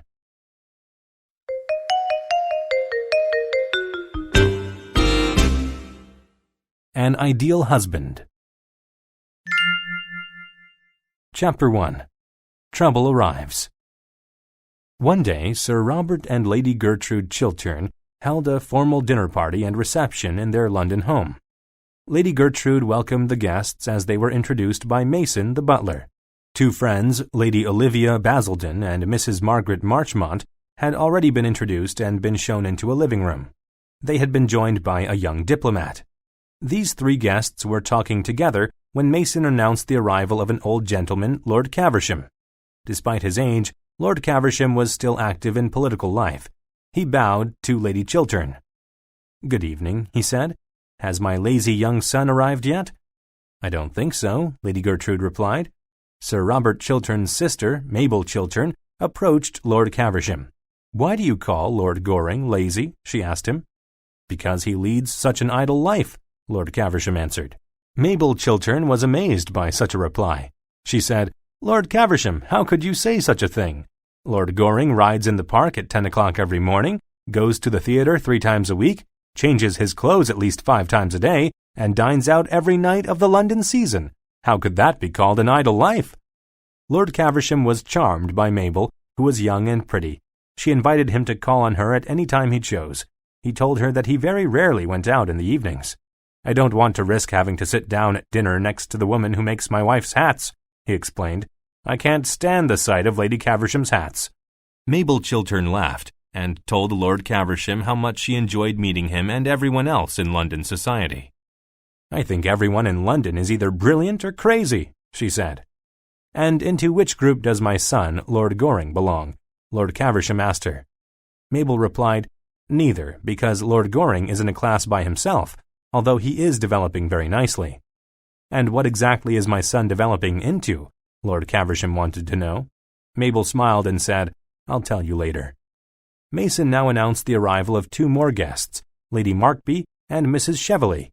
Lady Markby was a friendly and popular woman in London society. Mrs. Cheveley was a stranger. Her highly painted face had a sharp and anxious expression. Lady Gertrude greeted them warmly and then said, "I think Mrs. Cheveley and I have met before." "Have we really met before, Lady Chiltern?" Mrs. Cheveley said. "I can't remember. I have been out of England for so long." "Don't you remember? We were at school together," Lady Gertrude explained. "Oh, I've forgotten all about my awful school days." Mrs. Cheveley decided to change the subject and told her hostess that she was looking forward to meeting Sir Robert Chiltern. "I've heard so much about him. I believe he is very clever and is doing an excellent job in the British Foreign Office." Lady Gertrude did not want to talk to Mrs. Cheveley any more. "I doubt if you and my husband will have much to discuss," she said unkindly, and moved away. It was not long before Sir Robert Chiltern entered the room. He was a handsome man with a proud manner. He was deeply respected by all his colleagues and the many people who had elected him to Parliament. He greeted Lady Markby and asked how her husband was.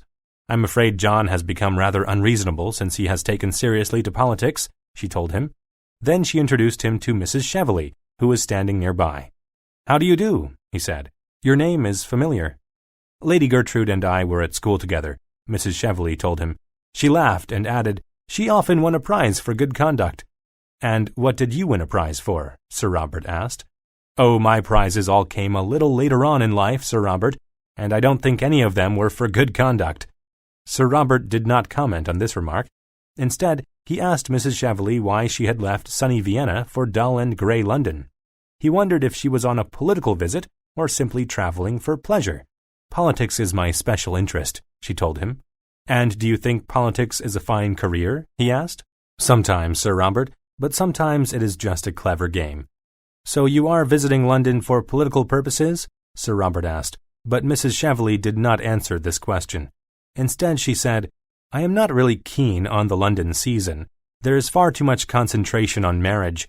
Women are either hunting for husbands or hiding from them." Then she smiled and said, "I've been wanting to meet you for a long time, Sir Robert. I want to ask you to do something for me." "I will if I can, of course," Sir Robert replied, "especially if it is only a small thing you want me to do." "I'm afraid, Sir Robert," Mrs. Cheveley said, "it is not a small thing at all."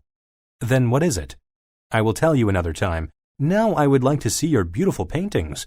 Baron Arnheim told me that your home is full of all kinds of beautiful objects." "Do you know the Baron?" "I used to know him, but I haven't seen him in many years." "I think he was an outstanding man," Mrs. Cheveley said. "Let us say that he was remarkable in many ways," replied Sir Robert. "It is such a pity he did not write his life story before he died," Mrs. Cheveley remarked. "I think it would have been very interesting." Chapter 2. Mrs. Cheveley makes her request. Lord Goring approached, and Sir Robert introduced him to Mrs. Cheveley, saying he was the most idle man in London. "We have met before, Lord Goring," Mrs. Cheveley said. "How long will you be staying in London?" he asked. "It depends partly on the weather, the cooking, and Sir Robert," Mrs. Cheveley said, and then moved off with Sir Robert. Lord Goring turned to Sir Robert's sister, Mabel. "Who invited that woman here this evening?" he asked her. "I'm not sure," Mabel said, "but I think it was Mrs. Markby. What do you know about her?"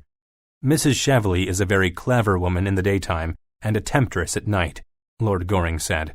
"Well, I do not like her at all," Mabel told him. At this moment, one of the young diplomats came up to Mabel and asked if he could take her to supper. She thanked him and, taking his arm, accompanied him to the dining room. Lord Caversham now approached Lord Goring. "What are you doing here?" he demanded. "I thought you would be in bed. I heard that you were dancing last night until 4 o'clock in the morning." "It was actually only 10 minutes to 4, Lord Goring said, smiling. But Lord Caversham was not amused by his son's remark. "It seems to me," he snapped, "that you live entirely for pleasure." Angrily, he walked away. Lady Basildon came up. "I am surprised to see you at a political party, Lord Goring," she said. "It's not the kind of place I expect to see you." Lord Goring laughed. "Ah, but it is the only type of party where people do not talk politics." "I love expressing my political opinions," Lady Basildon said. "It's having to listen to the views of other people that I hate. I am always surprised that members of Parliament can listen to all the long debates." Lord Goring joked. "Oh, they can do it because they never listen to each other." "That explains why our husbands never listen to us," Lady Basildon said. "We always have to find other people who will." "I heard that," Margaret Marchmont said as she approached her friend, Olivia Basildon, "and I'm sure you are right." "You don't really think that, do you?" Lord Goring asked the two women. Everyone knows that Lord Basildon and Mr. Marchmont are the two best husbands in London. But that's the problem with them, Mrs. Marchmont said. My Reginald has so few faults that he is very boring. And my husband is the same, Margaret Marchmont said. Lady Basildon and I have married perfect husbands. We are punished because our husbands are honourable and have ideals. Are you sure, Lord Goring asked, that it is not your husbands who are being punished? Nonsense, Margaret Marchmont exclaimed. Both husbands are very happy indeed. They trust us completely. Further conversation was prevented by the arrival of two young diplomats who offered to take the ladies in to dinner. As their husbands were nowhere to be seen, and Mrs. Marchmont and Lady Basildon were both hungry, they were very pleased to accept the offer and accompanied the young men to the dining room. On the way, they passed Sir Robert and Mrs. Cheveley. Sir Robert was asking Mrs. Cheveley if she would be looking at any English country homes or places of interest during her visit. That depends on you, Sir Robert, Mrs. Cheveley told him. He was surprised. Are you serious, Mrs. Cheveley? He asked. Completely serious, Sir Robert, she said. Then she continued. I want to talk about the Argentine Canal Company. I know, Sir Robert, that you are interested in international canal schemes. You were Lord Radley's secretary, weren't you, when the government bought shares in the Suez Canal? The Suez Canal is a very great and wonderful construction. It has given England a direct route to India, Sir Robert said. It is very different from the Argentine Canal scheme. I believe that to be a common stock market swindle. Not a swindle, Mrs. Cheveley objected. A speculation, Sir Robert. A brilliant, daring speculation. You are wrong, Sir Robert replied. Believe me, Mrs. Cheveley, it is a swindle. Sir Robert explained that he had set up a special commission to inquire into the plan. Money that had already been invested in the scheme had disappeared. I hope you have not invested money in the scheme, he concluded. I have invested very heavily, Sir Robert, she said. Who advised you to do so? Baron Arnheim suggested it to me, Mrs. Cheveley told him. Sir Robert remembered first hearing about the scheme at the time of the Baron's death. Parliament has to approve construction of the canal before any work on it can begin, he said. I will be presenting the Commission's negative report to Parliament tomorrow evening. Mrs. Cheveley cried out urgently. Sir Robert, you must not present the report. In your own interests, to say nothing of mine, you must not present the report. You must make some excuse to Parliament. You could say that you want more time to consider the matter. You cannot be serious, Sir Robert exclaimed. How can you ask me to do such a thing? I mean exactly what I say. You must not present that report. I will pay you well if you do not, Mrs. Cheveley said. Sir Robert was horrified. He told Mrs. Cheveley that he didn't understand why she thought he would accept a bribe. Coldly and firmly, she replied, I want you to understand me very clearly. I know you are a man who has made his money dishonestly. You sold a government secret to a share market speculator. I know exactly how you got your money and made your career. I have your letter too, Sir Robert. Chapter 3. Blackmail. When Mrs. Cheveley told Sir Robert that she had a letter, he did not know what she was talking about. What letter? He demanded. The letter that you wrote to Baron Arnheim when you were Lord Radley's secretary. The letter telling the Baron to buy Suez Canal shares. The letter was written 3 days before the government announced its own purchase. Sir Robert denied the accusation. That is not true, Mrs. Cheveley, he stated. Oh, yes, it is, Sir Robert. You thought the letter had been destroyed, but it is in my possession. How very foolish of you. Sir Robert now knew that Mrs. Cheveley had damaging evidence against him. I wrote that letter, he said, before Parliament made a decision to buy shares in the Suez Canal scheme. At the time it was a speculation. Parliament could have decided not to invest. Mrs. Cheveley shook her head. No one will believe that. They will know you used your position in the government to make a great deal of money. I can save your reputation by selling you the letter. The price I ask for it is your public support of the Argentine Canal scheme. You have made your fortune out of one canal. You must help my friends and I to make our fortunes out of another. This is a disgraceful attempt to blackmail me, declared Sir Robert. I will not agree to your proposal. Mrs. Cheveley said, You cannot refuse it, Sir Robert. You have no choice in the matter. And what if I do refuse, Mrs. Cheveley? You will be ruined. It is as simple as that. If anyone finds out what you did as a young parliamentary secretary to an important minister, You will be rejected from public life. You owe your position and fortune to a dishonest act. Now you will have to pay for it. Sooner or later, we all have to pay for what we have done." Sir Robert was appalled. He knew that Mrs. Cheveley was speaking the truth. If it became known that he had speculated in Suez Canal shares when he had inside knowledge of the government's probable decision, he would be disgraced. His political career would be over. "Before I leave this house tonight," Mrs. Cheveley said, "you will promise me that you will not present the negative report to Parliament. In fact, you will give me your word that you will speak to Parliament in favor of the Argentine Canal scheme." Sir Robert shook his head. "No," he declared. "What you are asking is impossible. I have to present the Commission's report." Mrs. Cheveley said, "Then you must face the consequences. I have stated my terms. You will have to do as I request, or I will reveal what happened all those years ago." Sir Robert now offered Mrs. Cheveley money to say nothing, but she declined it. "I am going to be in the visitors' gallery of Parliament tomorrow," she added. "If you do not present the report, I will send you the letter you wrote to Baron Arnheim." Sir Robert was silent for several moments. Then he said, "I will do as you ask. I wish I had never met you." And he walked away. Lady Markby now approached Mrs. Cheveley. She asked her if she had enjoyed meeting Sir Robert. She always found him very entertaining. "I agree with you," Mrs. Cheveley said. Then she added, "In fact, I particularly enjoyed my talk with Sir Robert." Now Lady Gertrude came up. "Why did you particularly want to meet my husband?" she asked Mrs. Cheveley. Mrs. Cheveley said, "I want to interest him in the Argentine Canal scheme. He is going to make a speech in the House tomorrow night in favor of the idea." Lady Gertrude found this difficult to believe. "I am sure you are mistaken," she said. "Oh, no, everything is agreed. But Sir Robert's decision must remain a secret for the following 24 hours. "Secret? And who is this secret between?" Lady Gertrude demanded. Mrs. Cheveley laughed and said, "It is between Sir Robert and me." Lord Arthur Goring and Mabel Chiltern had earlier watched Sir Robert leave the room with Mrs. Cheveley. They were now talking about her.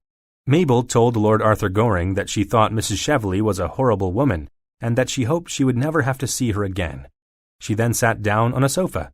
As she did so, she noticed a diamond brooch lying on the carpet. She picked it up and exclaimed, "What a beautiful brooch, Arthur!"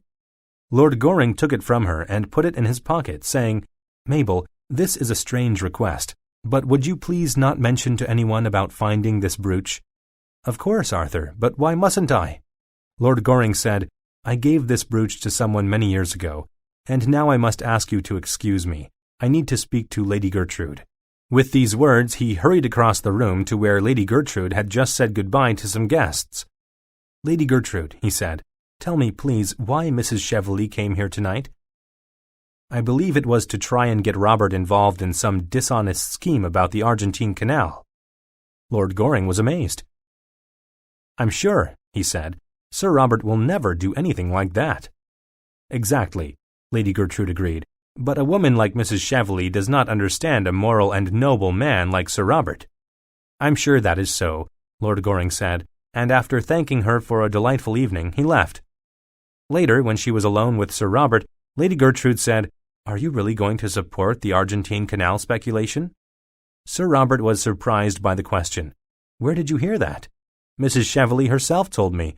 I hope, Robert," she continued, "that you have not been persuaded to do something dishonest." "It is simple," he said. "I have changed my opinion about the Argentine Canal scheme. People do change their minds." "What?" Lady Gertrude exclaimed. "But you were so against the scheme yesterday. Why have you changed your mind? Why are you going to do such a dishonest thing?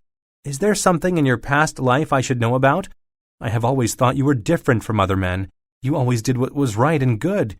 You are my ideal man, and I worship you. I beg you not to destroy my love for you by doing something dishonest." Sir Robert said, "There is nothing in my past life that you shouldn't know." Lady Gertrude was quite sure this was true. "Then you must write at once to Mrs. Cheveley," she said, "and tell her that you will not support her scandalous scheme." "Perhaps it will be better if I call on her," Sir Robert said, playing for time. But Lady Gertrude insisted that he write the letter at once. She put her arms around her husband and said, "I feel tonight that I have saved you from something dangerous. You have brought a noble presence to Parliament. You have such high ideals. I hope," he said, "that you will always feel that way about me." After his wife had left the room, he buried his face in his hands in despair. Chapter 4. The Threat of Scandal. In his living room, Sir Robert had just finished telling his friend Lord Arthur Goring that Mrs. Cheveley was attempting to blackmail him. Lord Goring realized it was an awkward situation for Sir Robert. "You should have told your wife the truth before," he said. "Sooner or later women always find out these things." Sir Robert answered, "I'm so frightened, Arthur, that I will lose my wife's love and respect. She said that she worshipped me. Gertrude is such a wonderful woman." "Perhaps, though," Lord Goring suggested, "she is not as perfect as you think." "Nonsense," Sir Robert exclaimed. "She is absolutely perfect." Lord Goring did not respond to this. Instead, he repeated that Sir Robert should have told his wife the truth. Lord Goring said, "I understand, however, that your dishonesty would have been a difficult thing to admit, especially for someone in my position," Sir Robert said. He added, "But do you think anyone has been harmed by my actions?" "I think you are the only one harmed, Robert," Lord Goring told him.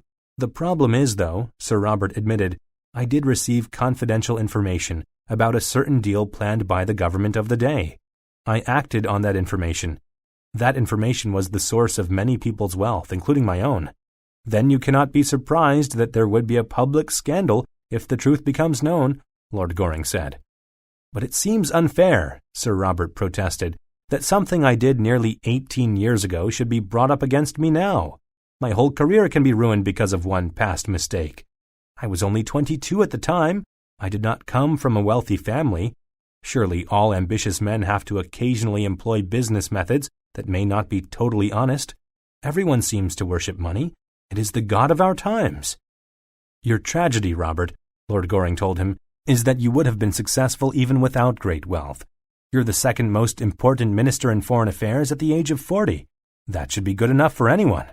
But if there is a scandal now, I will lose that position. I'll be rejected by society." "What I don't understand, Robert," Lord Arthur Goring said, "is what made you sell yourself for money? What made you think of doing such a thing?" "Baron Arnheim." "That rogue!" exclaimed Lord Goring. "But how did he persuade you to do what he did? Tell me what happened." Sir Robert explained that he had met the Baron at a dinner party. The Baron was an interesting and forceful man. He had talked about success in modern life. He had given it as his opinion that power was the most important thing anyone could have. Power gave one freedom, but it was only achieved by rich men. "That's all very well," Lord Arthur Goring objected, "but it still doesn't explain how he persuaded you to be dishonest." Sir Robert said, "I have always been a very ambitious man, with a huge desire for power. I wanted the freedom that power can provide. The Baron promised me he would make me a very rich man, if I could give him any important government information. 6 weeks later, some private state documents came to my notice. I passed on the information in them to Baron Arnheim. The Baron made nearly £1 million on the deal. He gave me £110,000. I used that money to get elected into Parliament immediately. Without it, I would probably have had to wait years before I could get into Parliament." "But didn't you feel guilty about what you had done?" Sir Robert shook his head. "Not at the time. I thought it was the modern way of doing business. The Baron had advised me on financial matters from time to time. I suppose you are disgusted with me." "Not disgusted, no. But I feel very sorry for you. I will help you in any way I can," Lord Goring said. "I do not think you can risk a public admission of what you have done, but you must tell your wife." "I don't dare to tell her, Arthur. It will kill her love for me." Sir Robert paced about the room. "My only hope is to do something about that awful Cheveley woman. I understand that you have met her before." "Yes, I have met her, Robert," Lord Goring said. "In fact, we had planned to marry at one time. Have you tried offering her money? She has always been very keen on money." Sir Robert replied that Mrs. Cheveley had refused his offer of money and that she was only interested in investing in the canal scheme. "Then we must fight her by any means we can," Lord Goring said. "But remember that a scandal won't bother her at all." "Surely," Sir Robert argued, "there must be something bad we can find out about her that she doesn't want anyone to know. I think I should write at once to some people I know in Vienna where she has been living. Someone there may know something about her that I can use."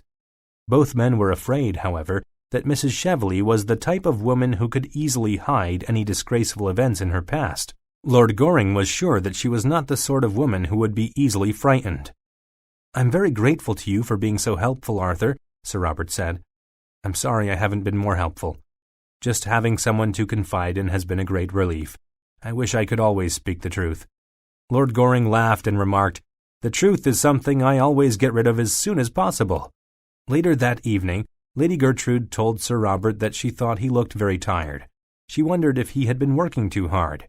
Sir Robert replied, "It is nothing, dear. Absolutely nothing." Chapter 5. Lady Gertrude's Ideals Are Shattered. The following day, Lord Arthur Goring called again at the Chilterns' home. Lady Gertrude was pleased to see him. She wanted to speak with him as a trusted friend. She had discovered that Mrs. Cheveley had spoken the truth about Sir Robert changing his mind about presenting the Commission's report to Parliament. However, she told Lord Goring that she immediately made Sir Robert write a letter to Mrs. Cheveley informing her that he had withdrawn his approval for the Argentine Canal scheme. She told Lord Goring that if Sir Robert had supported the plan, it would have been the first black mark on his wonderful career. She believed that he was not like other men. He would never be tempted to do anything dishonest, and she could not believe that he would keep secrets from Lord Goring or herself. She concluded by asking Lord Goring if he had anything to hide from her. "Nothing, Lady Gertrude," he told her, though in most people's lives there is always something a little dishonest about their success and ambition. He wondered if Lady Gertrude's views on life were a little too fixed. "Perhaps we should accept that everyone has weaknesses," he said. "It's possible that even Robert might have written a foolish letter years ago." "What do you mean by a foolish letter?" Lady Gertrude asked, sounding surprised and concerned. "Well," he said, "by foolish I mean a letter that puts the writer in a difficult position. I am just suggesting an imaginary situation. Robert would never be either foolish or dishonest." "I'm sorry, Lady Gertrude, but I believe that everyone is capable of being foolish or dishonest," Lord Goring replied. He then offered to help her if she ever required assistance. Lady Gertrude wondered what had prompted him to make such an offer, but she said nothing. Then Lord Goring asked who her guests would be the following day. "I have a particular reason for finding out," he told her. "Sir Robert's secretary, Tommy Trafford, will have a list," she told him. Lord Goring thanked her and left the house. Later that day, the Chilterns' butler announced the unexpected arrival of Lady Markby and Mrs. Cheveley. Lady Markby asked Lady Gertrude if a diamond brooch had been found. Mrs. Cheveley had lost one, and she wondered if she might have dropped it the previous evening. Lady Gertrude said she would ask Mason, the butler, though nothing had been reported. "It's been years since my husband gave me anything," Lady Markby said. "I think being a member of Parliament has spoiled him. They even want to pass a law making university education possible for women." She felt that being a member of the lower house of Parliament had ruined her husband. She thought the House was nearly as bad as the bill suggesting the higher education of women. "Robert and I are very much in favor of educating women," Lady Gertrude said. "I have a modern woman's understanding of society." Mrs. Cheveley exclaimed, "It is men who need more education. Modern women understand everything except their husbands." Lady Markby then praised Sir Robert as a model husband. She said that her own husband was certainly not one. Then she excused herself as she had an appointment, leaving Mrs. Cheveley with Lady Gertrude. "If I had realized who you were," Lady Gertrude said icily to Mrs. Cheveley, "I would never have invited you to my home." Mrs. Cheveley just laughed and then said, "I wonder if life has taught you any lessons, Lady Gertrude?" "Life has taught me that a person who has once been dishonest or dishonorable may always remain that way and should be avoided," Lady Gertrude retorted. "Would you apply that rule to everyone?" "Of course, to everyone without exception." Mrs. Cheveley knew that Lady Gertrude disliked her as much as she disliked Lady Gertrude. "We may not like one another," she said, "but I have come here to help you." "Your visit last night was not very helpful," Lady Gertrude declared. "In fact, it was not helpful at all." "I am sure it was you," Mrs. Cheveley exclaimed, "who had made Sir Robert write that rude letter to me. I have to thank you for making him break his promise to me. Do not forget that he has only until tomorrow morning to honor our agreement." "I assume you mean the dishonest, fraudulent speculation." "It is to your advantage, and to his, to change his mind." Lady Gertrude was so angry she could hardly speak. At last, controlling her anger, she demanded, "How could my husband have anything to do with a woman as vile as you?" "Oh, it's because he is really just as dishonest as I am. We may be enemies now, but we are the same kind of person." "How dare you say that?" Lady Gertrude cried. "Leave my house at once." "A house bought with dishonesty," Mrs. Cheveley retorted. "Everything you own has been paid for with money obtained by fraud." At this moment, Sir Robert entered the room. Mrs. Cheveley pointed at him. "Ask him where he got his money," she ordered. "Make him tell you how he sold a government secret to a share speculator who paid him a share of his dishonest dealing." Lady Gertrude moved toward her husband. "Tell me it's not true," she cried. "I beg of you." "Yes, go on," Mrs. Cheveley shouted, still pointing at him. "Deny it if you can." "Get out!" Sir Robert roared. "You have destroyed everything I value." "Do as I say," Mrs. Cheveley declared angrily, "or the whole world will know the true history of Sir Robert Chiltern." Lady Gertrude, horror-struck, stared at the woman. "If this woman is telling the truth, Robert," she said, "and you sold a government secret, then you are no better than a common thief. Your whole life has been built on fraud, and I made you my ideal, Robert, the perfect man."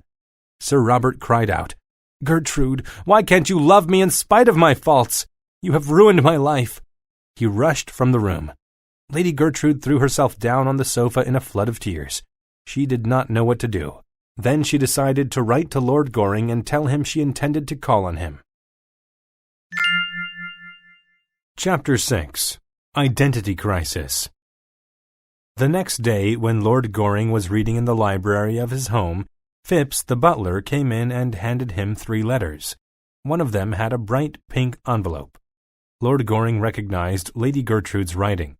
The letter inside informed him that Lady Gertrude trusted him and was coming to see him. He suspected that she had found out the truth about her husband's dishonesty. He felt very sorry for her. Before she arrived, however, Phipps showed Lord Caversham into the library. "I want to have a serious conversation with you," he said immediately. Lord Goring did not want to have a conversation with his father at this time. Why do parents always appear at the wrong time, he thought. It must be some extraordinary mistake of nature. To his father he said, "I only speak seriously on the first Tuesday evening of every month, and it must always be before 10 o'clock. If I talk later than that, I cannot sleep." Lord Caversham said, "I cannot see how it would matter. You would not disturb anyone by talking in your sleep, as you're not married. But marriage is exactly what I want to talk to you about, Arthur. It is your duty to find a wife.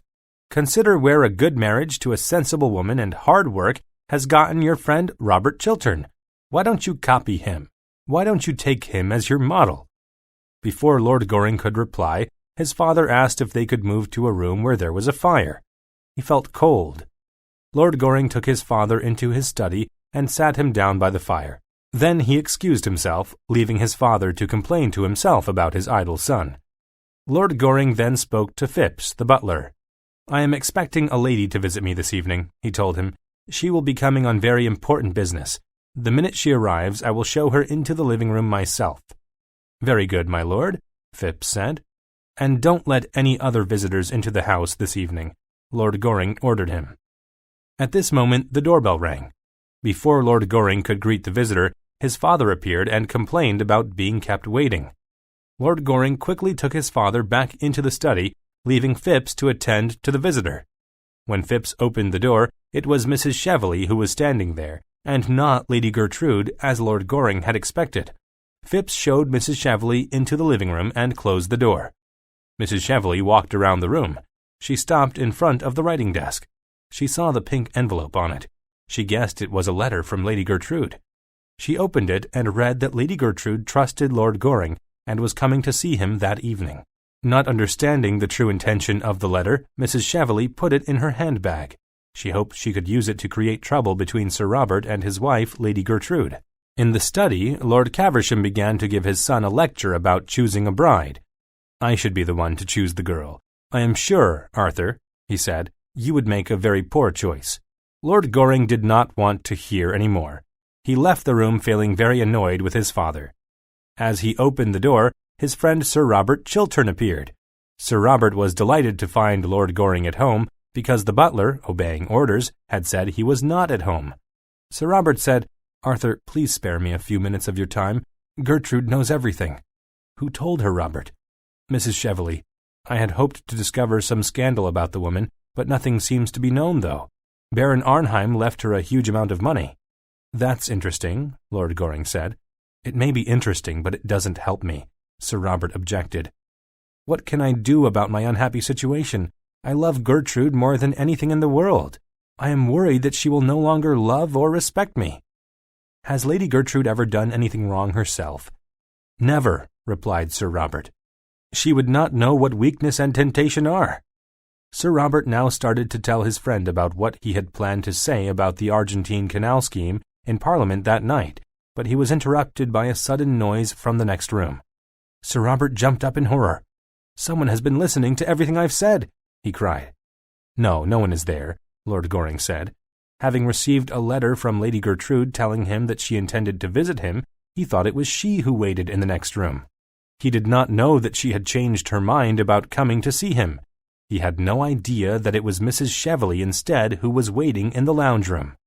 "Arthur, I want to see for myself that no one is there," Sir Robert said, and before Lord Goring could stop him, he rushed into the next room and discovered Mrs. Cheveley. Appalled, he returned with a look of disgust on his face. "Why is that vile woman here?" he demanded. Lord Goring, still thinking it was Lady Gertrude who was waiting, told his friend that he could explain. He insisted that the lady had done nothing wrong. She had come there because she loved Sir Robert and no one else. The situation was not as it appeared to be. "I'll ask her to join us and we can explain everything," he said. "But she is evil, Arthur," Sir Robert exclaimed. "You must be mad to have her as a friend, and you are a false friend to me." Lord Goring tried to explain, but Sir Robert would not listen. "I will leave now," he said. "You have lied enough to me." Chapter 7. A Diamond Solution. As soon as he was alone, Lord Goring rushed to the door of the living room. Mrs. Cheveley appeared. She looked very amused. "Good evening, Lord Goring," she said. "Mrs. Cheveley! Good heavens! May I ask what you are doing in my living room?" "Mostly listening, Lord Goring. I simply love listening indoors. Such wonderful things can be heard." Lord Goring guessed that Mrs. Cheveley had come to see him to try and sell him Sir Robert Chiltern's letter. "Mrs. Cheveley, what price are you asking for the letter?" he asked. "It is not money I want. I am already very wealthy," Mrs. Cheveley replied. Then she reminded Lord Goring that at one time they had been going to be married. Unfortunately, he had seen her kissing silly old Lord Mortdale, and had withdrawn his proposal of marriage, even though she had explained that the kiss had meant nothing, and that Lord Mortdale had been just an amusement. He was a boring old man who only had two topics of conversation, his health and his wife, and at times it was impossible to make out which of the two he was talking about. "I really loved you, Lord Goring," she continued, "and now I am tired of living in Vienna. I want to come back to London. I want to have a nice home where I can have parties. You are still the only person I want to marry. On the morning of the day you marry me, Arthur, I will give you Robert Chiltern's letter. I may even give you the letter now if you promise to marry me." "I must refuse your offer of marriage," Lord Goring said coldly. "Does that mean that you would prefer your great friend, Sir Robert Chiltern, to be ruined rather than marry an attractive and wealthy woman? I thought you would have wanted to help your friend. Very well. As you have refused my offer of marriage, Sir Robert will be exposed.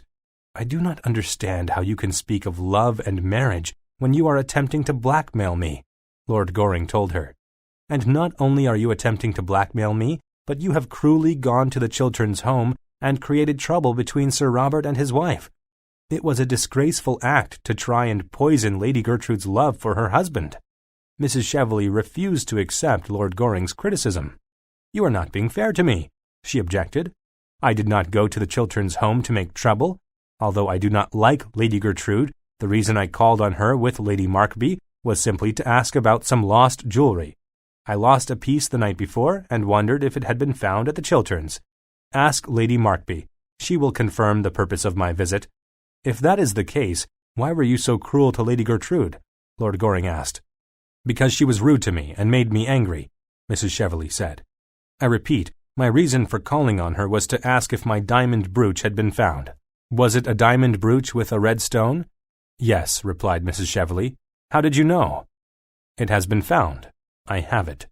Lord Goring went to his desk and picked up the brooch. He fastened it to the sleeve of Mrs. Cheveley's coat. "I'm so happy to have it back," she said. "Don't you think it looks nice on me? It looks much better than when I saw it last." "Oh, when did you see it last?" 10 years ago, on Lady Berkshire, from whom you stole it." "What do you mean?" Mrs. Cheveley demanded. "I mean what I said. You stole the brooch from my cousin, Lady Berkshire. I had given it to her as a wedding gift. Unfortunately, a servant was blamed for the theft and was sent away in disgrace. Now I have found the real thief." "You are lying!" Mrs. Cheveley cried. "I deny that I stole the brooch." She tried to take the brooch off her sleeve, but she could not undo the catch. Angrily, she tried to pull the brooch from her jacket. She swore at Lord Goring and demanded, "What are you planning to do?" "I intend ringing for my butler and instructing him to send for the police and have you charged with theft." "I am not a thief," Mrs. Cheveley cried. "Please don't send for the police. I will agree to anything if you will not report me to the police." "Very well, Mrs. Cheveley," he said. "Give me Robert Chiltern's letter." Mrs. Cheveley knew that she was beaten. She took a letter from her handbag and gave it to Lord Goring. He examined it carefully. Then he lit a match and burnt it. "You will tell Sir Robert that you have burned the letter, Mrs. Cheveley," he said, "and you will give me your word that you will never attempt to harm him again. Never forget that I know you stole the brooch." "If you give me your word that you won't report me," Mrs. Cheveley said, "I will help Sir Robert." "Help him? In what way?" "I will tell him that he is being deceived." "What do you mean?" Lord Goring demanded. "In my handbag, I have another letter, the letter that Lady Gertrude wrote to you. It says, 'I trust you and I am coming to you.'" "You evil woman!" Lord Goring shouted. "Will you always be a thief? Give me that letter." But Mrs. Cheveley just laughed, and with a triumphant look on her face, hurried out of the room. As Lord Goring watched her leave, he was very thoughtful. Chapter 8. Blackmail on Pink Paper. The next morning, Lord Goring called on Sir Robert Chiltern. Lord Caversham was also waiting to see Sir Robert. As soon as he saw his son, he demanded, "Have you given any more thought to getting married?" Lord Goring laughed. "I have been thinking about nothing else." "Are you being serious? I never know whether you are joking or not," Lord Caversham complained. Then he said, "Have you read this morning's paper? The leading article is all about Sir Robert Chiltern's speech in Parliament House last night." Anxiously, Lord Goring asked what the paper had said. Lord Caversham had the newspaper in his hand. He opened it at the article on Sir Robert and read parts of it to his son. "Sir Robert Chiltern, most promising of our young politicians. Brilliant speaker, strong moral character," and so on.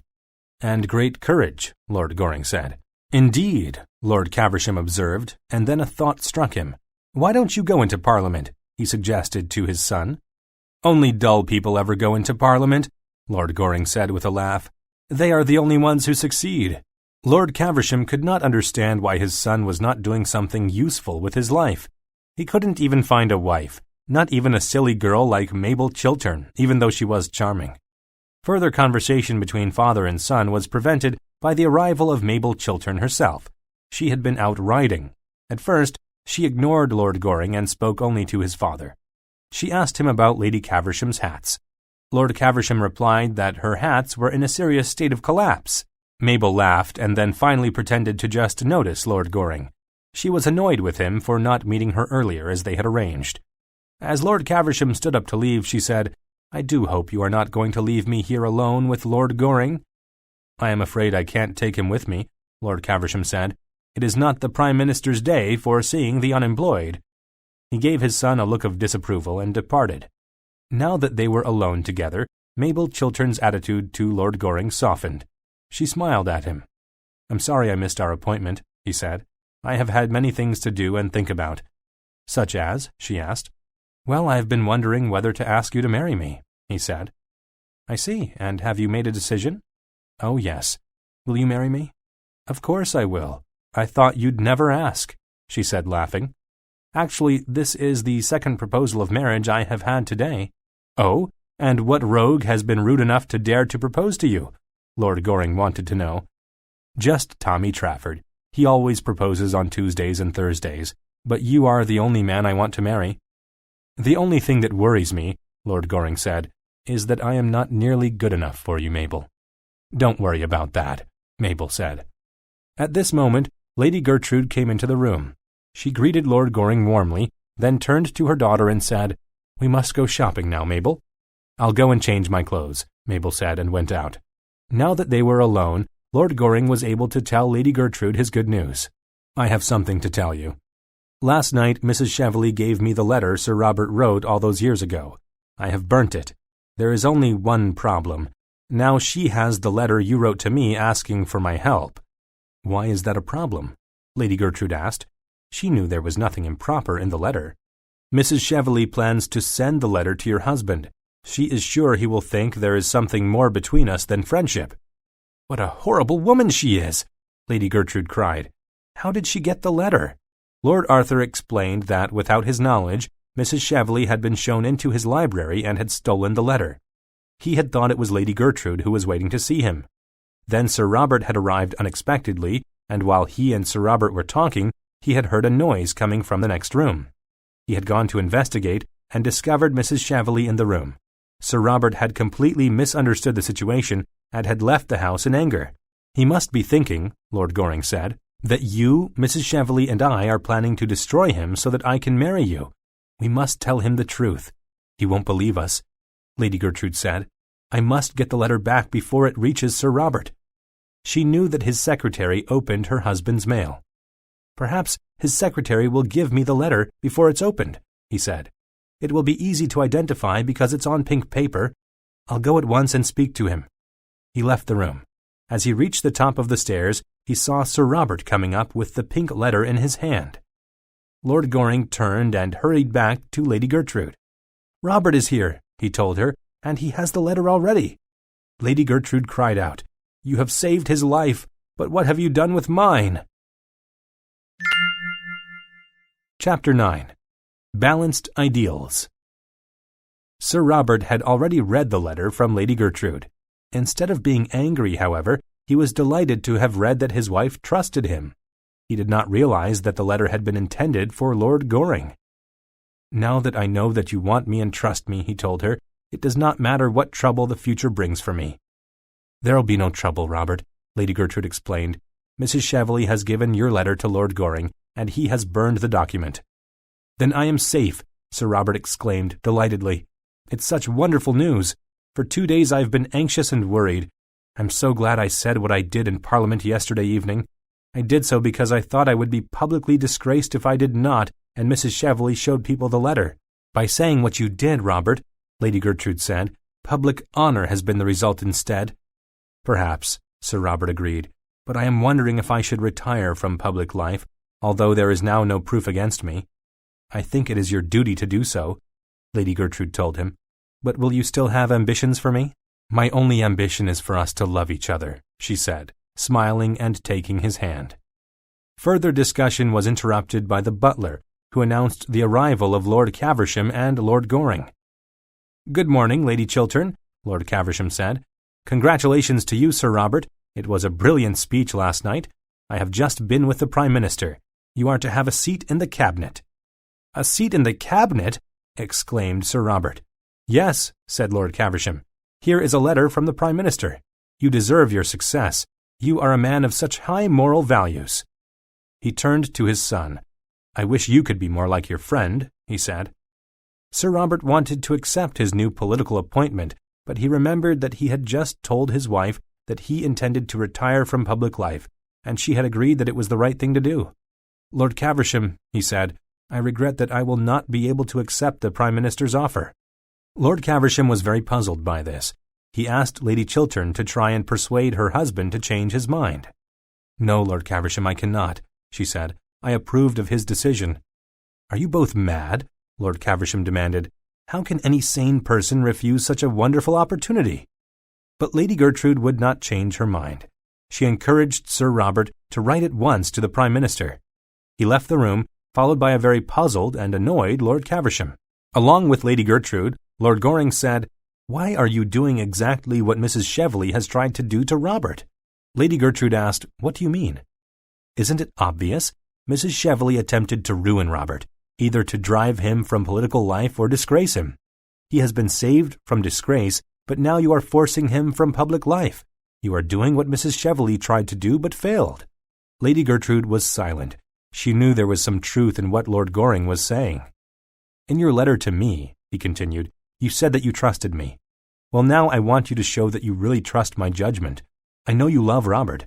If you insist that he retire from public life, the kind of life that he loves, you will destroy his happiness. And if you do that, in time, it will destroy his love for you. I beg of you not to make a terrible mistake." Lady Gertrude was very troubled. "But Robert has said himself that he wants to retire from public life," she objected. "That is because he will do anything rather than lose your love," Lord Goring said. "Retiring from politics is a gift to you. Don't punish him for wanting to do this. Surely he has been punished enough already." "We have both been punished," Lady Gertrude told him. "I set the standards too high for Robert." "Then don't set them too low now. Having power gives Robert energy. If you take that away, he will lose everything. His love and his life are in your hands. Don't spoil both for him." Sir Robert now came back into the room with his letter of regret to the Prime Minister. Lady Gertrude went up to him, took the letter from him, and tore it into little pieces. "I do not want to see a life of such value wasted," she said. Her husband was overcome with emotion and kissed his wife. Lord Goring said, "Forgive me for interrupting, but I want to marry Mabel, your daughter. Would you give your permission?" Sir Robert replied he was not pleased by this development. "I'm sorry," he said, "but I cannot allow Mabel to marry you. You are not capable of giving her the love she deserves." "But," Lord Goring exclaimed, very disappointed by Sir Robert's attitude. "Mrs. Cheveley has been seen in your house," Sir Robert continued. "I know that, at one time, you intended to marry her. The attraction you once felt for her seems to have returned. Therefore, I will not give my permission for you to marry Mabel." Lady Gertrude now interrupted. "Robert, it was not Mrs. Cheveley who Lord Goring expected to see last night. It was me." She then explained that Lord Goring had asked her to come and see him if ever she was in trouble. She had decided to try and sort out Robert's desperate situation herself, but Mrs. Cheveley called and stole her letter to Lord Goring, telling him that she trusted him. "The wicked woman wanted you to think very badly of me, Robert," she concluded. "That could never happen," Sir Robert declared. "I could never have a single bad thought about you." He turned to Lord Goring. "In view of my wife's explanation," he said, "I withdraw my objection to your marrying Mabel." "Excellent," Lord Goring said. "I just hope she hasn't changed her mind. It's nearly 20 minutes since I last saw her." Later that day, when Lord Caversham heard that his son was to marry Mabel Chiltern, and that Sir Robert had decided after all to accept the seat in the cabinet, he said, "This is all very good news.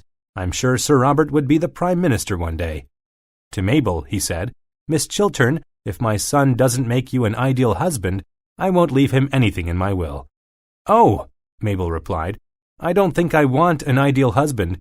It sounds like something one would say about a husband who had died." Sir Robert took his wife's hand in his and asked her, "Do you really love me, or is it only pity for me you feel?" Lady Gertrude replied, "I do love you, my dear Robert. It is ideal love."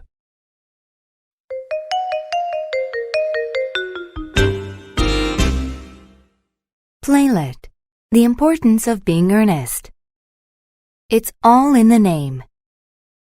Everyone is in the garden of Jack's manor house. Cecily is delighted to see Jack back from London. Jack is dressed in deep mourning. "Uncle Jack, I'm so glad you're back. Why are you dressed like that?" "He is dead, dear Cecily. Ernest is dead." "But, Uncle Jack, I don't understand." "You are mistaken. I have a wonderful surprise for you. Ernest is here. Your brother Ernest is here." "Who?" "Your wicked brother Ernest." "Nonsense. I haven't got a brother." "Uncle Jack, please be nice to him. I know he's been wicked, but perhaps he isn't just as wicked as you think. He seems—" Algernon interrupts as he appears in the garden, looking very pleased with himself. "Hello, Brother John." Jack glares at Algernon. "What are you doing here?" "I've come to see Cecily." "Oh, Uncle Jack, Ernest has been telling me about his poor sick friend, Mr. Bunbury." "Bunbury? Time you went back to London. That's no way to speak to a guest who's staying a week." "Uncle Jack, Ernest has asked me to marry him." "Cecily, you're only 18. You're not of legal age. I will not give my permission." "Why not, Jack? 18 is an excellent age. According to her grandfather's will, Cecily must be 35 before she marries." 35? I hate waiting for anything. Anyway, Ernest and I have been engaged for months. What do you mean? You've only just met. Uncle Jack, it has always been a childhood dream of mine to marry a man called Ernest. The minute you told me you had a brother called Ernest, I fell in love with him. But, Cecily, do you mean to say you could not love me if I had some other name? But what other name, Ernest? George? Frederick? Or say, Algernon? I don't like those names, Ernest. Not even Algernon, Cecily? Particularly not Algernon. It's a boring name, Ernest. Algernon looks worried and sounds very hurt. It's quite a good name. Anyway, your name isn't Algernon, it's Ernest. But, Cecily, if my name was Algernon, wouldn't you marry me? Really, Ernest? I could admire and respect you if your name was Algernon, but love? No, Ernest. I would not be able to love you if that was your name. Oh, dear. Is there a local minister here, Cecily? Yes, the canon is very experienced. I must visit him immediately on a most important christening. I mean, business matter. Please wait, dear Cecily. Merriman, the butler, enters the garden and hands Cecily a note. Cecily reads the note and speaks to Merriman. Merriman, please show Miss Gwendolyn Fairfax through. Gwendolyn enters the garden and introduces herself. Good afternoon, Miss Fairfax. Good afternoon, Miss Cardew. Please call me Gwendolyn. Good afternoon, Gwendolyn. Please call me Cecily. Are you visiting here, Cecily? This is my home, Gwendolyn. I am an orphan. I live here with my guardian, Mr. Worthing. Really? Ernest has never mentioned having a brother. Excuse me, Gwendolyn. Did you say Ernest? Yes, Cecily. Ernest Worthing is not my guardian. His older brother is my guardian. What brother? The two men have not been on good terms for some time, Gwendolyn. How strange. Are you quite sure that Ernest Worthing is not your guardian? Cecily laughs. Of course he isn't, Gwendolyn. Ernest Worthing and I are going to be married. I beg your pardon, Cecily, but Mr. Ernest Worthing asked me to marry him only 24 hours ago. Then he must have changed his mind about marrying you. He asked me this morning to marry him. The women glare at each other. Jack enters the garden. Gwendolyn rushes to him, grabs his arm, and points at Cecily. Ernest, my dear Ernest, please tell me if you are engaged to that young woman. Whatever are you talking about, Gwendolyn? Gwendolyn, that gentleman with his arm around you is my guardian, Mr. John Worthing. I call him my Uncle Jack. Jack? Oh, dear. Algernon returns from the church. Cecily rushes up to him and points at Gwendolyn. Ernest, please tell me, do you plan to marry that woman? Of course not. What a ridiculous idea. Cecily, that man holding your hand is my cousin, Algernon Moncrief. Algernon? Oh, no. Is your name really Algernon? Yes, Cecily. Ernest, is your name really John? Certainly, Gwendolyn. It has been for many years. Uncle Jack, where is your brother Ernest? We are both engaged to your brother Ernest. It is very important for us to know just where he is at present. I don't have a brother. What an unfortunate position we are in. Neither of us is engaged to anyone. Mr. Worthing, why did you pretend to have a brother? So that I could see you, Gwendolyn. Mr. Algernon Moncrief, why did you pretend to be my Uncle Jack's brother? So I could meet you, Cecily. The girls talk for a moment and then speak together. Your excuses are perfectly acceptable, but your Christian names are still a problem. Our names? But we're getting christened for you this afternoon. Christened for us? You are totally forgiven. I must tell Mother. Gwendolyn, your mother is on her way here. Algernon, your dear Aunt Augusta, is expecting you to meet her. Lady Bracknell arrives puffing with importance. She immediately fixes her attention on Jack. Mr. Worthing, on behalf of Lord Bracknell, I must ask you, who was your father? I don't know. I was found. Found where? At a railway station. How were you found? In a handbag? Jack rushes away and comes back carrying a black handbag. Lady Bracknell takes the bag and examines it. She sits up suddenly. L.P.? I know those initials. This bag belonged to Miss Letitia Prism. Where is she? Miss Prism is my governess, Lady Bracknell. Bring her to me. Miss Prism arrives, sees Lady Bracknell, and looks terrified. Prism, where is that baby? I have no idea, Lady Bracknell. I took him out in the pram on that unfortunate day. I placed the novel I was writing in the pram, and the baby in the handbag. I do regret my loss of memory, but I'm very pleased to have my handbag back after all these years. Miss Prism, where did you leave the handbag? At a railway station. Which station? Victoria Station. Jack hugs Miss Prism. Mother! Miss Prism looks shocked. I am not married. How could I possibly be your mother? Lady Bracknell will tell you who you really are. You are the lost child of my poor sister and her very odd husband. He became a little odd from military service in the heat of India. You are Algernon's older brother. Jack goes to Algernon and shakes hands. Jack, what is your real name? I have no idea. There must be some record somewhere. I believe so. You were named after your father, but I cannot remember his Christian names. Jack rushes to the bookcase and searches through the records. Here we are. Moncrief General. Ernest John. Gwendolyn, I really am Ernest. My own Ernest. My nephew. My aunt. Now I really know the importance of being earnest.